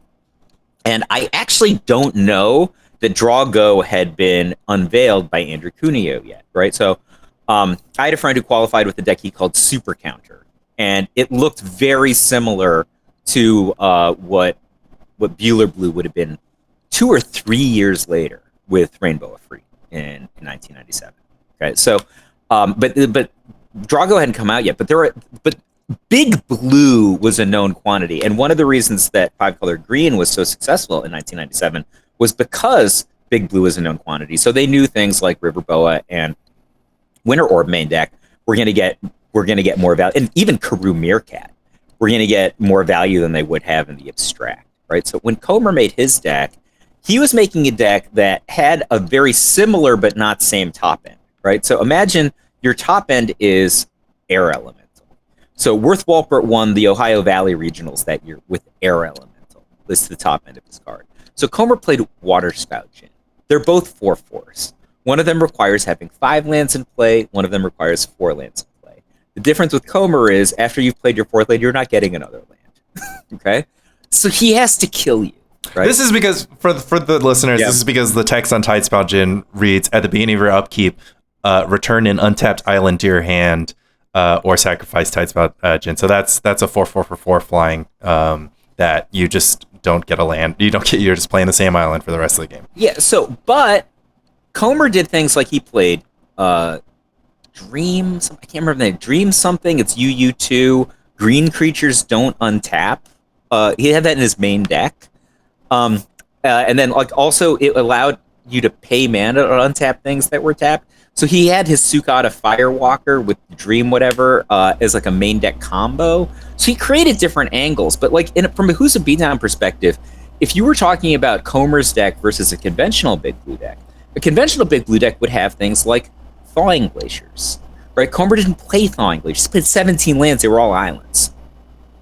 And so like if you're talking about a very long game, I'd probably give it to Big Blue on on card advantage, but Comer could just like tap out, hope to catch you with a counter, with a force of will, and then like a big blue deck isn't good at dealing with a 4/4 in the play, right? So, you know, their answer might be to just cast an air elemental and hope for the best. Yeah. Right. So, you know, a deck that is built on the Xerox paradigm would be able to play a much more active game against them. But if you were playing against most other decks that weren't big blue, they would act like, you know, a blue control deck. You're right. It's so in this is matchup that they're acting more like, it's just a who's the beatdown moment. They're the beatdown deck when they're playing against this other kind of deck, but they're often playing, you know what? I guess they also have aspects of tap out control, you know, like the kind of Jushi blue deck that I innovated in like 2005, I want to say, where you're just tapping out for a blue creature. It's probably bigger than your opponent's red creature. You get a good block in, you get a value block. If they don't deal with you, they're in trouble. Sukata Firewalker can't be targeted by red cards. So like if the default good decks are going to be filled with river boas and 1/1 red creatures, you have a lot of built-in resistance, but it's generally going to be taking the route of the control deck. Like it. Yeah, this is actually you know what? I'm just going to pivot my entire narrative. Let's go ahead and call it the 3 gears of Gro-a-Tog. Gear 1 is the gear that everybody thinks. Way to co-opt probable article of the year, finding the 3 gears, written by some idiot. I 3 gears every deck, as everybody knows. The Rock has 3 gears. Landstill has 3 gears. 3 gears of pre-modern Gro-a-Tog. Everybody thinks that pre-modern Gro-a-Tog is just a gear 1 deck. They think it goes Island, Mox Diamond, Quirion Dryad, second turn, Meddling Mage, naming whatever, you lose in like 4 turns. And if they're not doing that, they think that they've just lost the game. If on turn 4, they don't have pressure in play, they're like, well, my deck doesn't do anything. My opponent can start paying for my dazes, and I can't find my colored source. And like, I don't even know. Like, come on. 3 gears. First gear, combo. So we're an aggressive deck. We can spiral out of control very fast if your opponent can't answer a fast Quirion Dryad, if they're kept off balance. Like if you just stick that, you're on the play, you stick that daze, play Mox Diamond, you play Gush, Dryad's a 5/5, game's over in a few turns. So that happens an extreme minority of the time. I don't even think I've done it on camera like ever, and I've played like 6 camera matches with Gro-a-Tog or whatever. I don't even know if I've like done it. Period. Like year 1 is like a sub 10%. Oh, this is like when I said Burn is a passable combo deck. Combo deck, right? But everyone tries to play it like exactly. Everybody tries to play. Surprised to their opponent they've only taken 19 damage. Yeah, and this is because we're conditioned by Legacy Delver, which is just kind of like, okay, I didn't play a threat on turn 1. Like none of my threats cost 1 mana. Of Legacy, how great was it to show up at Bifrost one night after the pre-modern meetup, and that place was packed with Legacy players? There was like, if you guys hadn't gotten that table at the back of the room, it was just standing room only. Like, was it literally Legacy FNM? And like, that was insane. It was go those guys. It was 3 tables of Commander players actually. Oh really? Yeah, sorry. I walked in, I saw Roland, and I'm like, "What are you doing here?" Yeah, the Modern was last night. He's like, front Legacy FNM, brother. 8 count. The front. They did 3 rounds, and the front 2 tables were reserved, so they had 8 seats reserved. Yeah, why did you have to ruin it, man? Why did you have to invoke hate speech? Okay, go to your second gear of Gro-a-Tog. Second gear of Gro-a-Tog, suppression, right? So you're just stealing the 3 gears from Burn. Every deck has the same 3 gears. No, only Burn has them. I didn't write the 3 gears of every deck. That wasn't the name of the article. No, every deck has the same 3 gears. First gear is combo. First gear is combo, right? So the combo is Quirion Dryad on turn 2 plus the rest of your deck. Second gear is suppression. Second gear, this playing. Sounds like Gro-a-Tog seems like a terrible suppression deck. You're playing. As far as I can tell. You're calling back to my last week's paradigm of you draw 1 card per turn in pre-modern. The suppression aspect of Gro-a-Tog basically comes into play where you have just enough interaction to stay on pace with your opponent, and during that time, you can present some form of anything. It can be just a single Meddling Mage. It can be a single Quirion Dryad that doesn't get that big.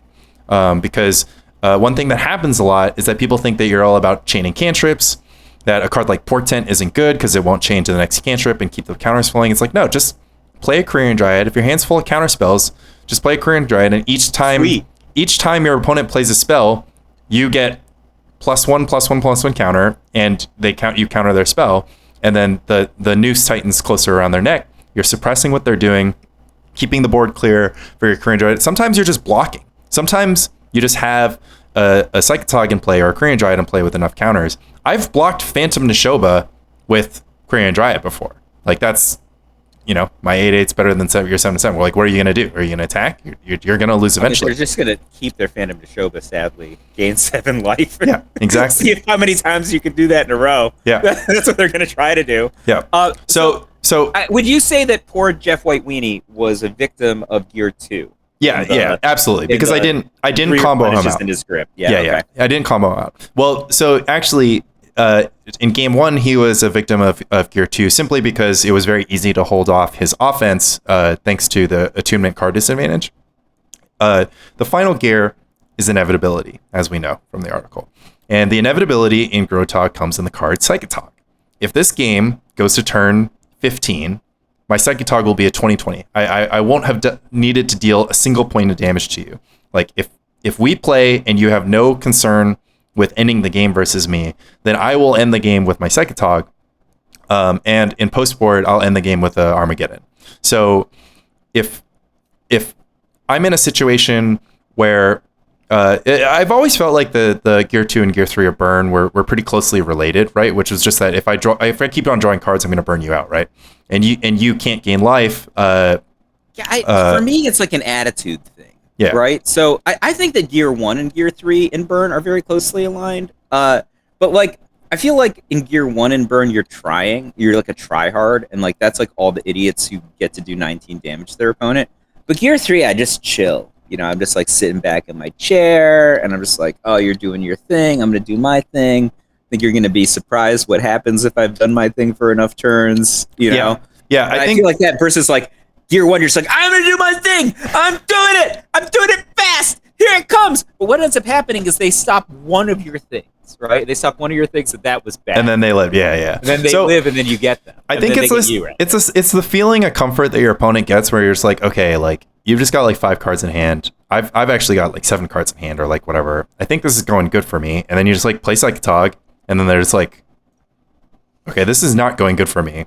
And I'm going to die because every single turn, I'm going to present a lethal attack, and, you're just going to get abyssed. And once again, you draw 1 card per turn. And if you start drawing lands at that time, my deck has 17 lands, your deck has 24. This is a very aggro-control sort of thing, which it's about turning the corner, right? So you're like, I establish a thing, right? So I established the Delver. I think the main difference you're talking about when contrasting a card like Delver of Secrets is just that it costs 1. Yeah. And it's so good and it costs 1. But the concept is the same, right? You're just like, the concept is the same, but people have been so trained. And then now this is going to get progressively worse for you. People have this idea because Delver has such a fast clock if you have a handful of counter spells, right? Like, it feels faster than the 7 turns that it takes. Yeah. Right? And because the oppressiveness of turn 1 Delver is just like so ubiquitous that when people look at a deck like either Stifle Knot or Gro-a-Tog, and they're just like, well, you didn't put any power onto the battlefield on turn 2, like, what are you going to do to win this game? It's like, look, dude, my opponent isn't going to Jace the Mind Sculptor me if I don't kill him right now. Like, my opponent isn't going to just play Minsk and Boo and just like run away the game, or depths combo me, or or reanimate me, or just like they're not going to do anything that matters. Like, so it's just a completely different paradigm in pre-modern where like Delver Wasteland, the Wasteland's kind of the other dimension of Blue Red Delver that's like very, very potent in Legacy, and of course there's... Yeah, but that's very, very format. Yeah, that's format dependent. But there is effectively, I mean, Winter Orb is the Wasteland of Gro-a-Tog, and I've moved away from Winter Orb in the deck, but I think that just like the entire like, my point is that like the deck has a very heavy control element after sideboarding. Like, you're just a control deck like 90% of the time after sideboarding, because like but that's just every deck, right? That's true. Like, that's true. Like when you're the red deck and you're like taking out all these cards that go to the face, and I think people just never understood that, right? Like, I look at people who've just lost the game and the cards that they like. I'm gonna make fun of Skullcrack because it is the preeminent information cascades card. And they're just have this skull crack in their hand at the end of the game. Just, oh man, I almost got there, and I'm like, I just needed to leave my mana. But you couldn't have left your mana open. That's one of the reasons that skull crack is bad. You had to play the line you did, or you would have lost anyway, right? They don't understand that they could have played Gear 2, but in order to play Gear 2, they had to make their deck a Gear 2 deck, right? So they could just triple down on Gear 2. But that's all the decks, right? Yeah, so every deck gets slower after sideboarding. This is like a paradigm of Magic. You read who's the beatdown, right? You're just like, all right, why is the Suicide Black against Sly matchup so bad? It's just the problem is Suicide Black just does everything that Sly wants, right? To itself. But then after sideboarding, when they're like, okay, I'm a Master Course Spinning Darkness deck, it might not be great. Like, this is now like Sly against Control, and Sly was built to be good against Control. But at least it's not Sly kicking a wheelchair-bound grandma down the stairs, which is what Game 1 is, right? So, like, we're going to have a real discourse now when it's this. Like, you shift the identity of your deck, and I think people are just fundamentally unwilling to shift the identity of their deck because they think there's only one gear. Yeah. Right? And if you look at all the decks that are like, okay, I'm going to bring, look at like Mono Green Tron or something, like bringing in Dismembers, right? Like, Dismember is an exceedingly low power card, right? It's a 1-for-1 removal, Swords to Plowshare style, but instead of gaining life, you pay for life. It's terrible, right? But what you need to do is slow down the game and interact with your opponent's stupid Ragavan or stupid, what's the name of that guy that if you discard, then they just steal your Ulamog on turn 2? Yeah, the Dothy Voidwalker. Yeah, like you need to kill that guy or they're going to combo you on turn 2, right? Like you need to slow the game down because the game is so damn fast, right? So literally everybody has some sort of Gear 2 elements typically in their deck. And that goes as far as like Elves in Premodern. When you're Elves in Premodern and you start off with no creature removal except for Masticore, and then you are making your deck creature removal including Goblin Sharpshooter, or how about the games that you're just siding in all these naturalizes, right? That's the same. You're just fighting a creature that has a different name, right? Burn decks bringing in Red Blasts. That's a Gear 2 movement, right? Like when you bring in Red Blast, you are making your deck slower on the Goldfish. Yep. But you're making it faster effectively because otherwise you would have only done 19 damage. Yeah, absolutely. That's the thing. Doesn't matter how fast you get to 19. That's not where the finish line is. Yeah. And so I think it's big. Sorry, I got 2 phone calls in the meantime. I got to wrap anyway, so we'll definitely wrap it all together. But so I think that it's important to understand, even though my approach to Magic and my approach to building decks and my approach to the thoughts basically effectively just like doesn't believe in fail states or it doesn't believe in strategy changes. I actually do.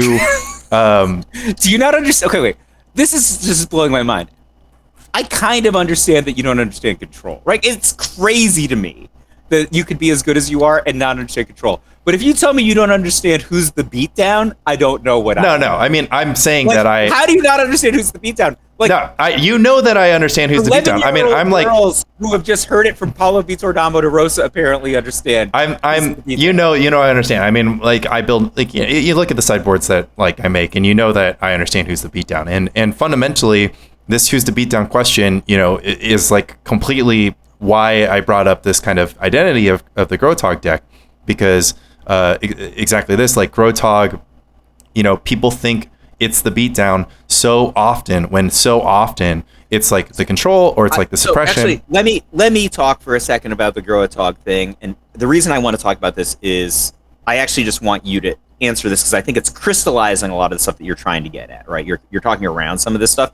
And like, I think I can comprehend it, but it's actually kind of advanced sort of thinking around a particular deck archetype. I'm going to give you two paradigms and you just tell me how it works. Talk to me specific. So I'm going to say one and then I'll ask you one, right? First one is Gro-a-Tog versus Replenish. In my opinion, the problem for Replenish is Replenish has to play the beatdown in game 1. They have to play the beatdown in game 1. But their cards are weirdly far less mana efficient, and they have a hard time two-spelling in game one. If you can't two-spell, it's hard to beat the beatdown. And the problem is Gro-a-Tog almost by default has inevitability because it is both a better beatdown deck against the deck that has to be the beatdown and has all the control tools. Is that a fair assessment? Yes. Game one, for sure. Yep. Now, you talk to me instead about this. Talk to me about Gro-a-Tog versus Sly, right? Like, why is this such a tough matchup, and where can Gro-a-Tog gain advantage? All right. So the way that Gro-a-Tog defeats Sly is by reverse philosophy of firing Sly. So every card that the Gro-a-Tog deck can play, the key ones being Fire Ice and like Daze and Counterspell, and Foil. Anytime that you can exchange your card for effective life gain, like you're ending up ahead. So in game one, are you? I mean, you're not ahead. You're surviving. It's your only option, right? So like for instance, the way that you defeat Sly is like pretty simple. Like you Daze their 3 drops, or they play Ball Lightning and you ice the Ball Lightning, or they play Grim Lavamancer plus Jackal Pup and you fire. What if it's game one and you just tap out on turn 2 or 3 for a Psychotog? Can you win? You can also block with Psychotog. You also just like have Psychotog. Insane, right? Yeah. I would actually just take Ball Lightning on the chin and probably win in 2 turns. I mean, you don't quite have enough speed to gas up a Psychotog to deal a full 20, but you'll be in control of the battlefield. But you also only run 2 Psychotogs. But that's another angle. So like key cards being like Psychotog, Fire Ice, landing your Dazes, landing your counterspells. Pretty classic stuff. Like the burn deck. Like I played this matchup against Roland. Roland playing burn, and he did exactly what we've often done when we've played our blue decks against Roland's burn decks. Is like he's just timing his Fire Blasts and his Incinerates and Lightning Bolts around awkward times for us to commit counterspells to them, because you can end step Incinerate, and then it's like, okay, well, I'll untap and Ball Lightning you if you counter this. So damned if you do, damned if you don't. Either way, you're taking damage. So even if you're getting what you quote unquote want, you're like dramatically behind on some weird. Yeah, thing. exactly. Like that's the thing. You're just like, oh man, that thing didn't land, and I am screwed. Yeah, yeah.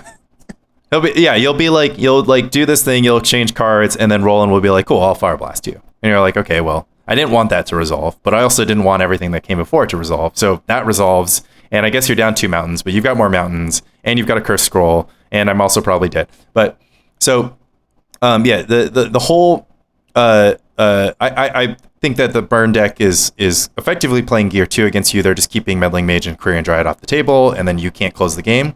And so the rest... Let me interrupt you for a second. I think that I don't know if you're missing it, or maybe you're just implying it. You think people understand this. I think the problem is that the Gro-a-Tog versus Mono Red matchup in Premodern has a finite time limit on it, right?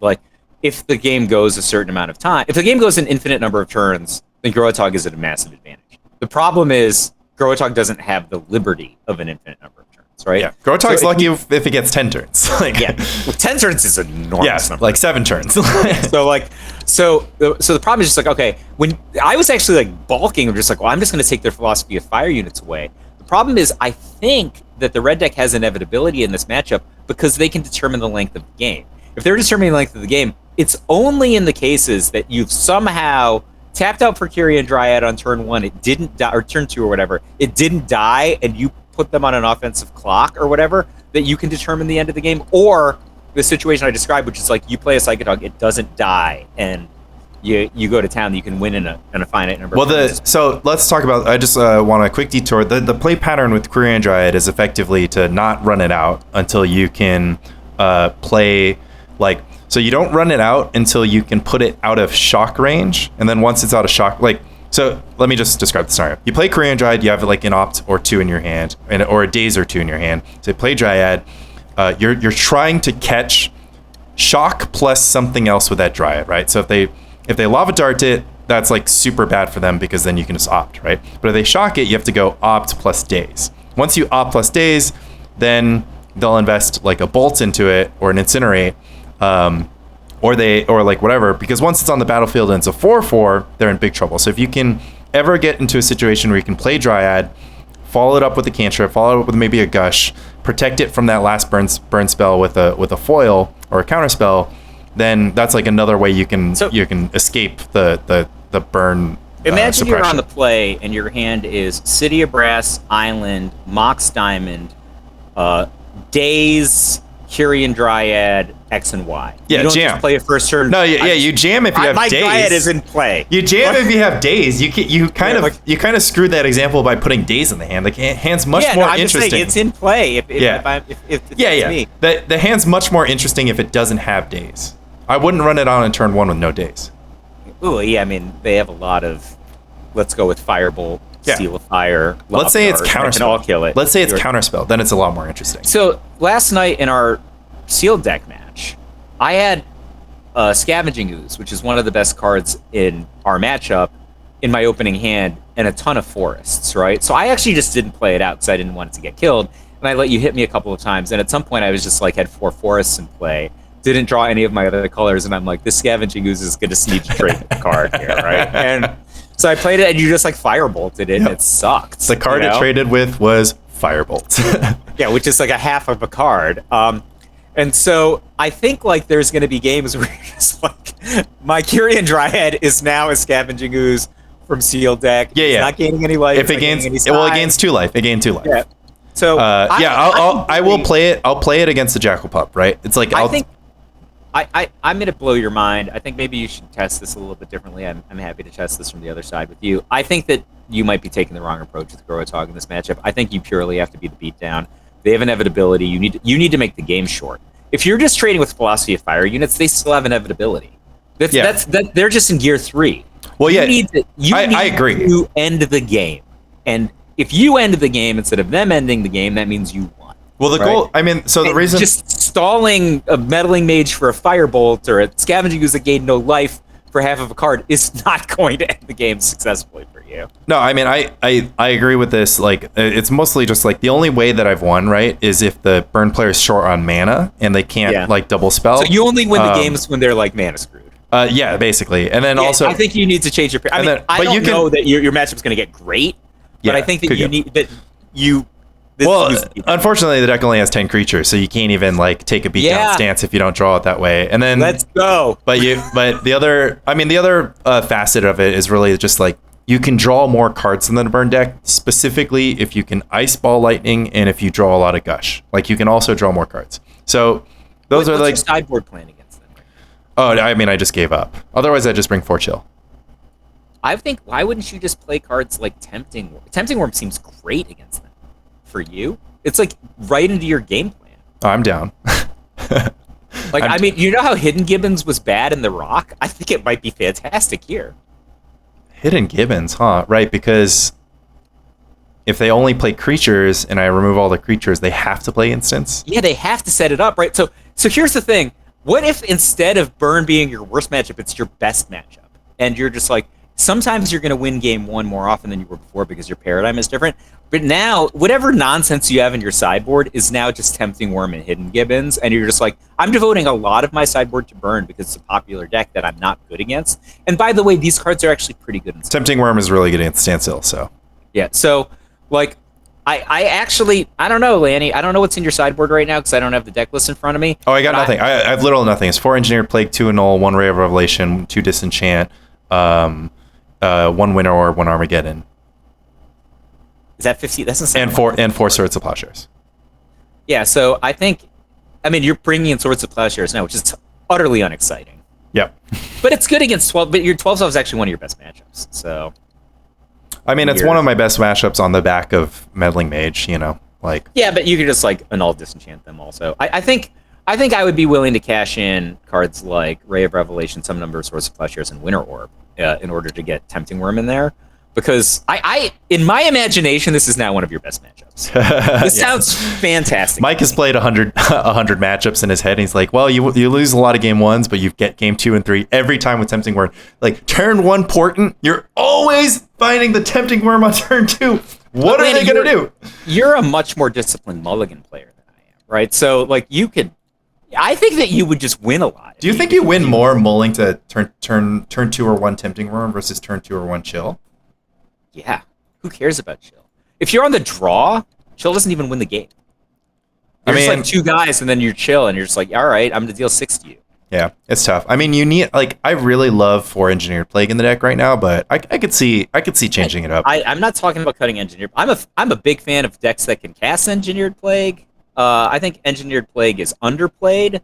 Like when I look at these decks that have 3 Engineered Plague, like Fran posted a deck to a Illuminati group that had 3 Engineered Plague. I'm like, what? I wouldn't even play black in your deck except for the stupid Engineered Plagues. Your sideboard, you have 3. Yeah. Right. Like this just makes no sense to me. Yeah. And the other thing is, like, God bless them, some of the best players in the format, I just don't know how to play Engineered Plague. Like, I watch them play, and I'm just like, you're just literally leaking value every time you play it this way. And card is underplayed. It's good against 2 of the best decks, and it locks out other random decks, right? When your opponent casts Show and Tell, and they're like, oh boy, about to play a Devourer, and you just lay it down and you say Phyrexian. They're like, oh. Well, luckily nobody's caught on to the Show and Tell technology. I guess I'm gonna play another Ancient Tomb with my Show and Tell, right? Like it's so good in that spot. It's good against Hermits. You can name Human. You can name Phyrexian. It's good against Elves. It's good against Goblins. I have been known to side it against Mono Red in some matchups, right? You just yeah. If you just keep elementals off your back, brother, right? Yep. Like turn 3, elemental. They got to think for a second. You're not taking 6. That's the one thing I know on that tap out. And it is deceptively good when you just catch like a couple of pups or like a Fanatic and Lava Man. Let's say there's like a pup and a Fanatic in play, and I just cast Engineered Plague. Do you just you mog me in response? Like it is the devil's bargain. Like yeah, it's not good. Yeah, I don't know. Could maybe I'll move to maybe I'll play 2 Armageddon's main deck, and then not play any land stuff in the sideboard, and then I can go down on 1.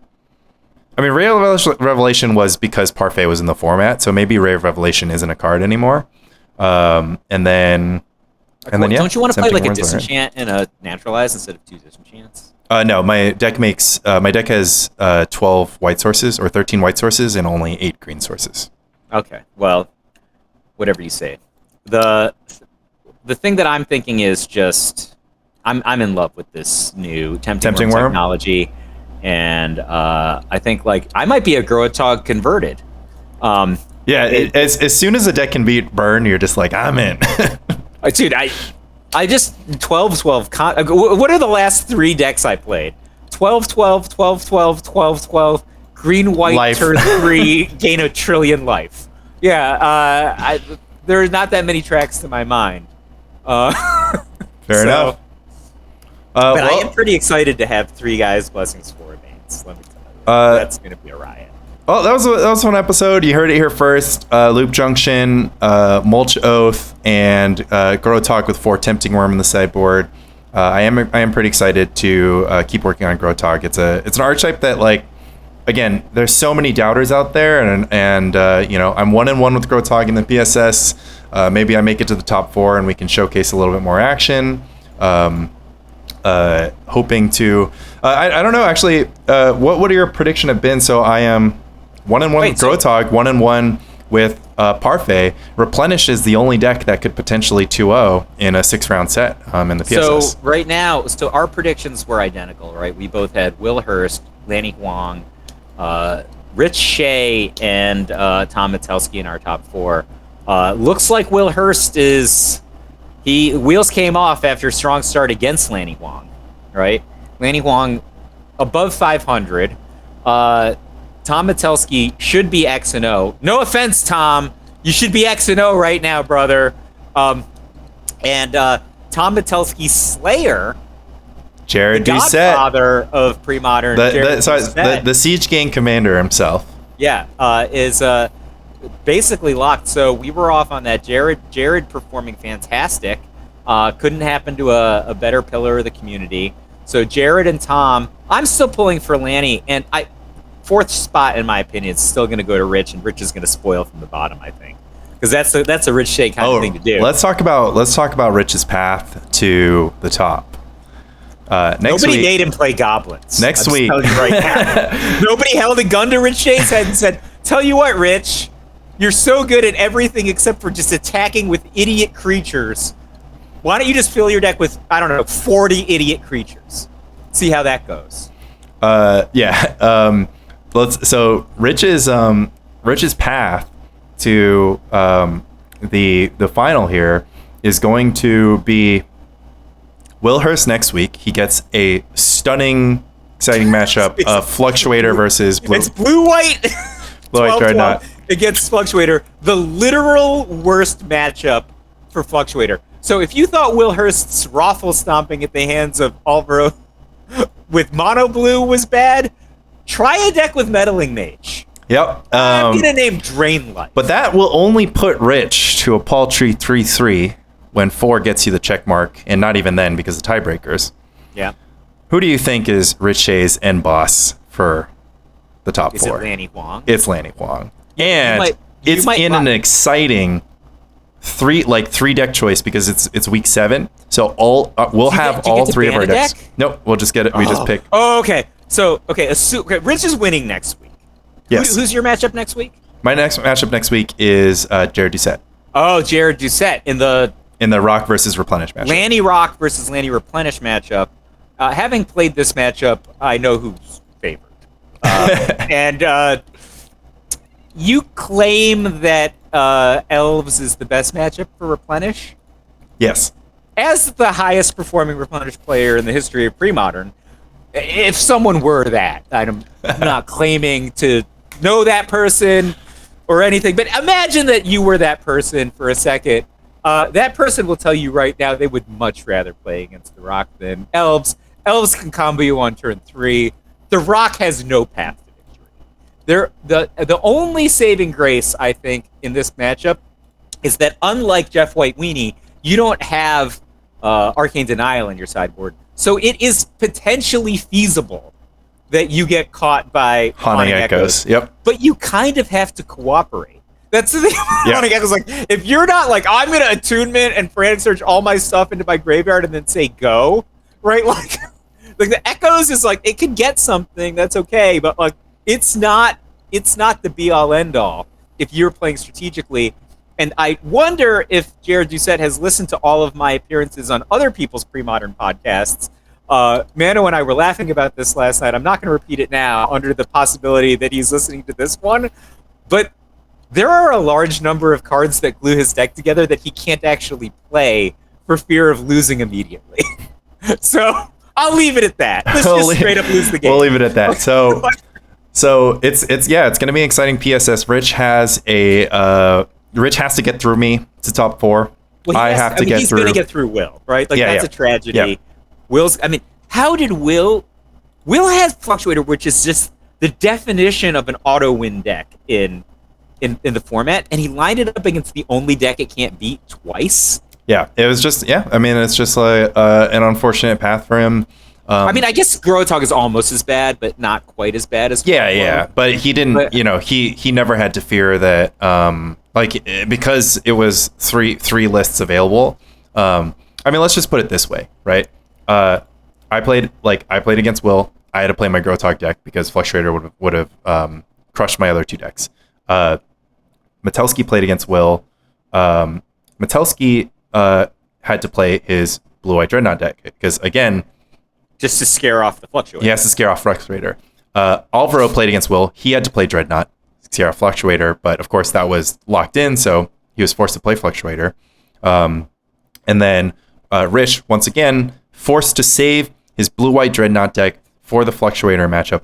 Every single time somebody played against Will, they played their best deck against Fluctuator, and Will just passed up. Will won. He got an unlucky draw. His Fluctuator deck is very good against both Jared Doucette's and Jeff White's lineups, and he played them into the same 3-match set, so he couldn't possibly bring Fluctuator. So he could get 2 advantage. Exactly.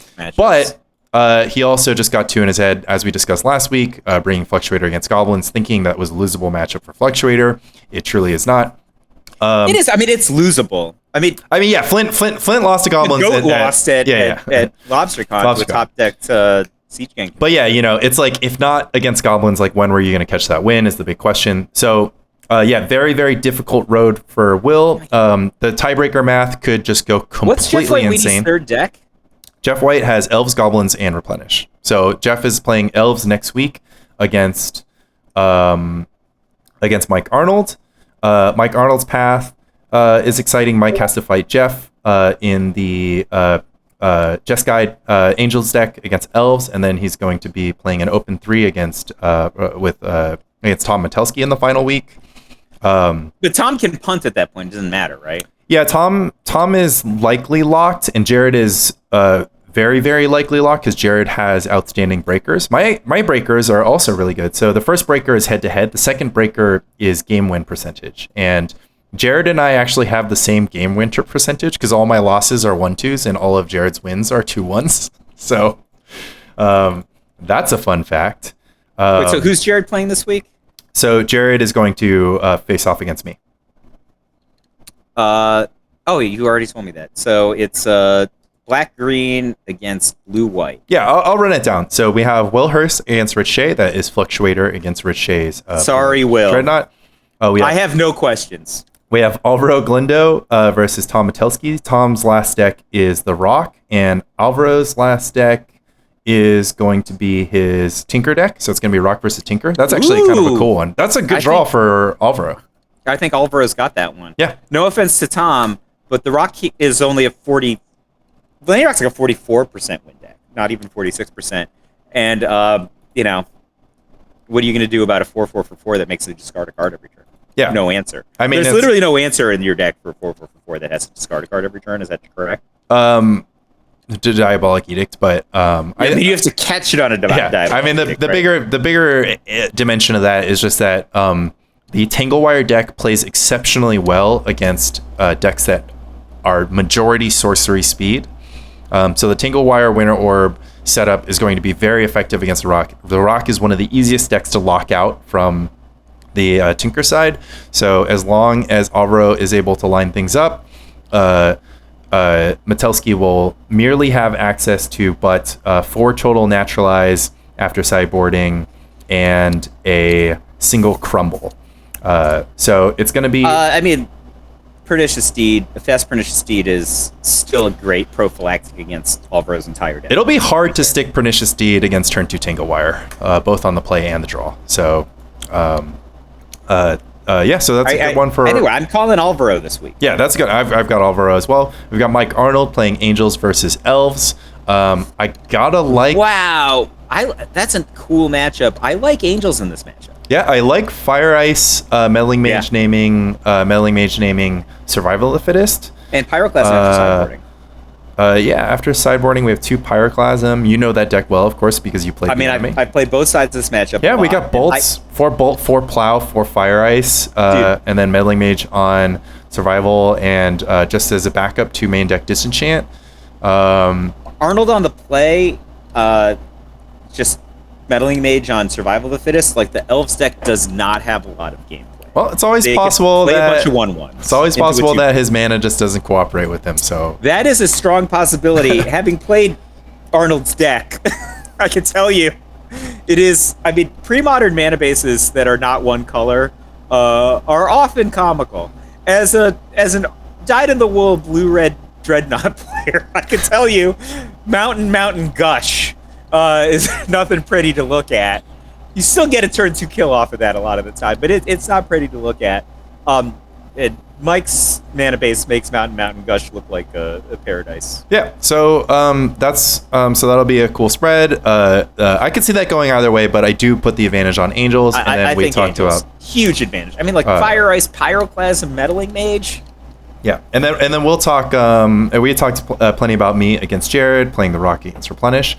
So let's go ahead and say everything breaks the way that we say. Rich is going to pick up, go to 3/3. Alvaro is going to pick up, go to 3/3. Mike Arnold could pick up and go to 3/3. I think that I'm going to win and go to 4/2, but let's say I lose. I could also go to 3/3. So that would leave Rich, Alvaro, myself, and Mike Arnold at 3-3 going into the final week. I'll play Rich for a spot. Then that's just the match. Yep. Mike. That's just the match. Yep. And then Mike Arnold will I suggest winning this week, Lanny. Yeah, I'll try to. I suggest winning because Jared is pretty much locked already. So maybe you can beg off. Be like, come on, Jared, you're playing Lanny Rock. I know. Let me have this one, brother. He just like Cabal Therapies. He names the cards that's not in my deck. The commentators are like, have you ever just like done a Cabal Therapy or a Stone Brain or something like that? Just be like, I'm naming you are already dead. Yep. I like to go for Witness the End, but that one's a good one too. If that's the scenario, then let's say if that's the scenario, then Rich and I will face off for the fourth win. But you have to keep Rich out of the top 8 if you can, or top 4 if you can. Exactly. He's Rich Shea. Yeah. No, I'm not gonna let him in. Under any circumstance. Yeah. Mike what if Arnold, you gentleman's agreement for the parfait mirror? I have discussed this with you, and I've discussed this with myself. I haven't discussed this with Rich, and I'm pretty sure I don't want to because it's Rich Shea on parfait. He's good choice, Lanny. Wow, how much Galaxy Brain did you need for that one? Like, well, I could choose Rich Shea on parfait or any other matchup in pre-modern. Yeah, and Rich and I will enjoy the randomness game of like trying to line up our good matchups with our good matchups. Mike Arnold is going to have to get past. I can tell you right Tom now, Metelsky. Rich is not going to play goblins, so you could just take that out of your head. It's not one of his. He's not playing goblins. No, he's going to play parfait. He's absolutely going to play parfait. Like, I'll say it. He knows it. He knows what I know. Like, he's going to play parfait because he's never lost a replenish with parfait. He's certainly not going to lose to Parfait with Parfait because of his experience edge in the matchup. I've literally never played the Oath Parfait mirror. I've only played the Sam Black versus Oath Parfait. And you've not been on the. You've never won that. I've never won it. I have drawn. I have drawn and effectively imploded. Lost. You're not a good parfait mirror match player. I'm certainly not. And then the remaining matchup would be parfait against Gro-a-Tog, which again, the Oath deck versus the deck that has no main deck enchantment removal. It's gonna look pretty good. I think that Rich is absolutely locked into parfait, which leaves me with the choice of Replenish or Gro-a-Tog, whatever I think is going to be the better draw. Maybe he tries to game me and tries to run goblins. Maybe the threat of Blue-White Stifle Knot. He's not going to play. Although the threat of thinks that goblins is poor against Replenish. Goblins is literally one of the best decks against Replenish. Yeah, I mean, we'll have to get into that in another podcast. Like, if you ask me, like, what deck do you not want to play against as a Replenish player? Goblins. I mean, I would say Blue-White Stifle Knot, which is the other deck that Rich has access to. So that's winnable. I mean, like, don't get me wrong. I don't want that matchup. That's winnable. Goblins is not really winnable. They have pressure. They have pressure and Tranquil Domain. I mean, Mox Diamond Replenish is much better against goblins. Doesn't he have Hull Breach? I mean, I don't play the Mox Diamond until it wins me the game. But you may or may not have the luxury of that against a first turn Goblin Lack. I'll tell you this. They also get the nuts sometimes. I will tell you this. Goblins players fear Replenish. Replenish players fear Goblins. It's just one of those like funny scenarios where both players feel like they're going to lose, and neither player feels particularly confident. I have won and lost from a Replenish side. I think it's a really cool matchup, it'll be a cool one. So we'll have an end boss fight. I'm either going to be at 4, and Rich is almost You're either going to be locked or not. Yeah, right? I'm going to be locked or not. Mike Arnold's end boss is going to be Tom. So Mike is going to go triple mid-range into Tom's Dreadnought Landstill Rock setup. So this is actually quite good for Mike Arnold because his 3 decks are all conceivably quite good against Blue-White Stifle Knot. So that's a effective ban but all 3 of his decks are terrible against Landstill. Well, that's actually that is what leaves things to excitement because I actually do think that the Angels deck can potentially pull it out against Landstill. Is the Angels deck strong? Is the Angels deck? You might have a chance. No. I mean, I don't know. I just haven't. Like, I think I have a lot more. Is so bad. I have tremendously more faith in the ability of mid-range decks to defeat Landstill than you do. And I think it'll be interesting to see play out. Alvaro's final boss is going to be... Because when I play Landstill, the only reason I ever lose to mid-range decks is that I do things like draw my entire library. Yeah, well... Like, I was greedy on a Factor Fiction 4 turns earlier and didn't take a Mistress Factory, so they end up winning on 1 life. It's a cool That's matchup. the only way I ever lose. Look, so, I know that you there's think... a reason for that. I know that you think Landstill never loses to the Rock, but there's plenty of Landstill players who have lost to the Rock players. There's plenty of Rock players. When I'm the Rock side, I always beat Landstill. Yeah, there you go. I mean, so we could draw Rock Mirror. If I'm on the draw... Landstill side, I'm not afraid of the Rock from the Landstill side. If I'm the Rock, You're not afraid of anything from the Landstill side. You're the most overconfident Landstill player on the planet. I've lost to first turn Black Vice Boomerang Interdict. I mean, yeah. No way I was winning that game. Yeah, I mean that's a little bit outside the range. I got paired against Brian Selden in the first round. I was pretty sure I was going to lose. Well, that's because you're scared of the player, not the deck. Yeah, I mean, but and he was better. How many players am I going to be afraid of in general? Just Brian Selden, Flint Espel, Rich Shea, and I don't know, maybe Lanny Huang. We'll see. But you always come prepared for Lanny Huang, so it's not like really. Lanny Huang end boss game has not been too impressive in the pre-modern meetup scene. That's true. Joseph Levidovich, though. Yeah, that's give that guy a fluctuator, you're in trouble. Alvaro Glindo's final boss is going to be Jeff White. Again, he has to get through Tom Matelski's Rock first, but Jeff assuming that he does that right now, Jeff is 1-4, correct? So Jeff is out. Play on. Just play on. I mean, everybody should play to win. I guess I'll do this math off stream. Quick aside, I did do the math off stream, and indeed there is a scenario in which 5 people can be tied at 3 and 4, meaning one person gets in on breakers at 3-4. So Jeff, you're still live. Thank you for listening to Spike Colony. Tune into the PSS every Thursday night at 7 p.m. Eastern on twitch.tv/CloudGoatRanger. We are having a very, very exciting end of the season. It's a dead heat between 6 of 8 players. So it's going to be really exciting matches for the last 2 weeks. Thank you for listening about Gro-a-Tog. Thank you for listening about the local scene of Landy Ho. Thank you for listening in general. Every time somebody mentions that they listen to the podcast, I am completely blown away. I can't believe that anybody actually does. But you guys are the best. And love Spike Colony. Love Mike. And also, Spike Colony is pretty cool, but Lanny has a different favorite podcast. Yeah, be sure to check out Ancestral Recall wherever you find podcasts.